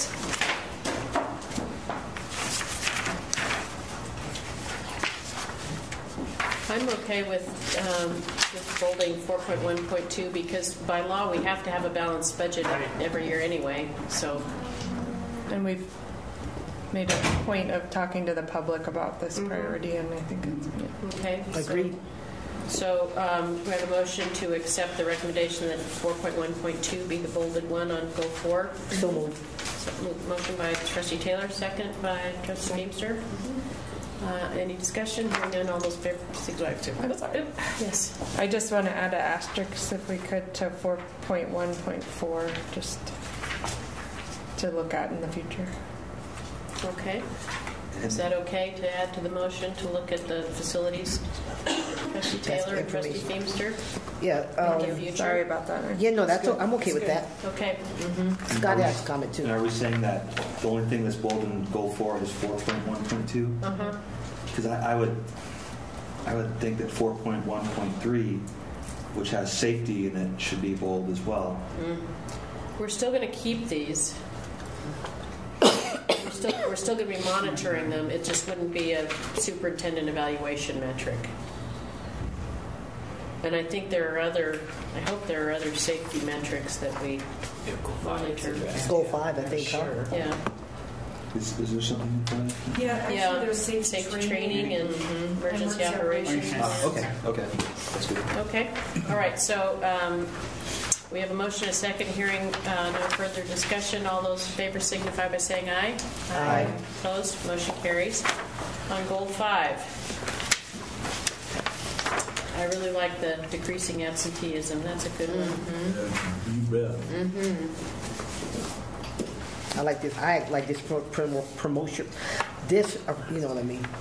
I like 5.1.2. And I got MC tonight. Ooh, it might be a long night. Wow. Disproportionality.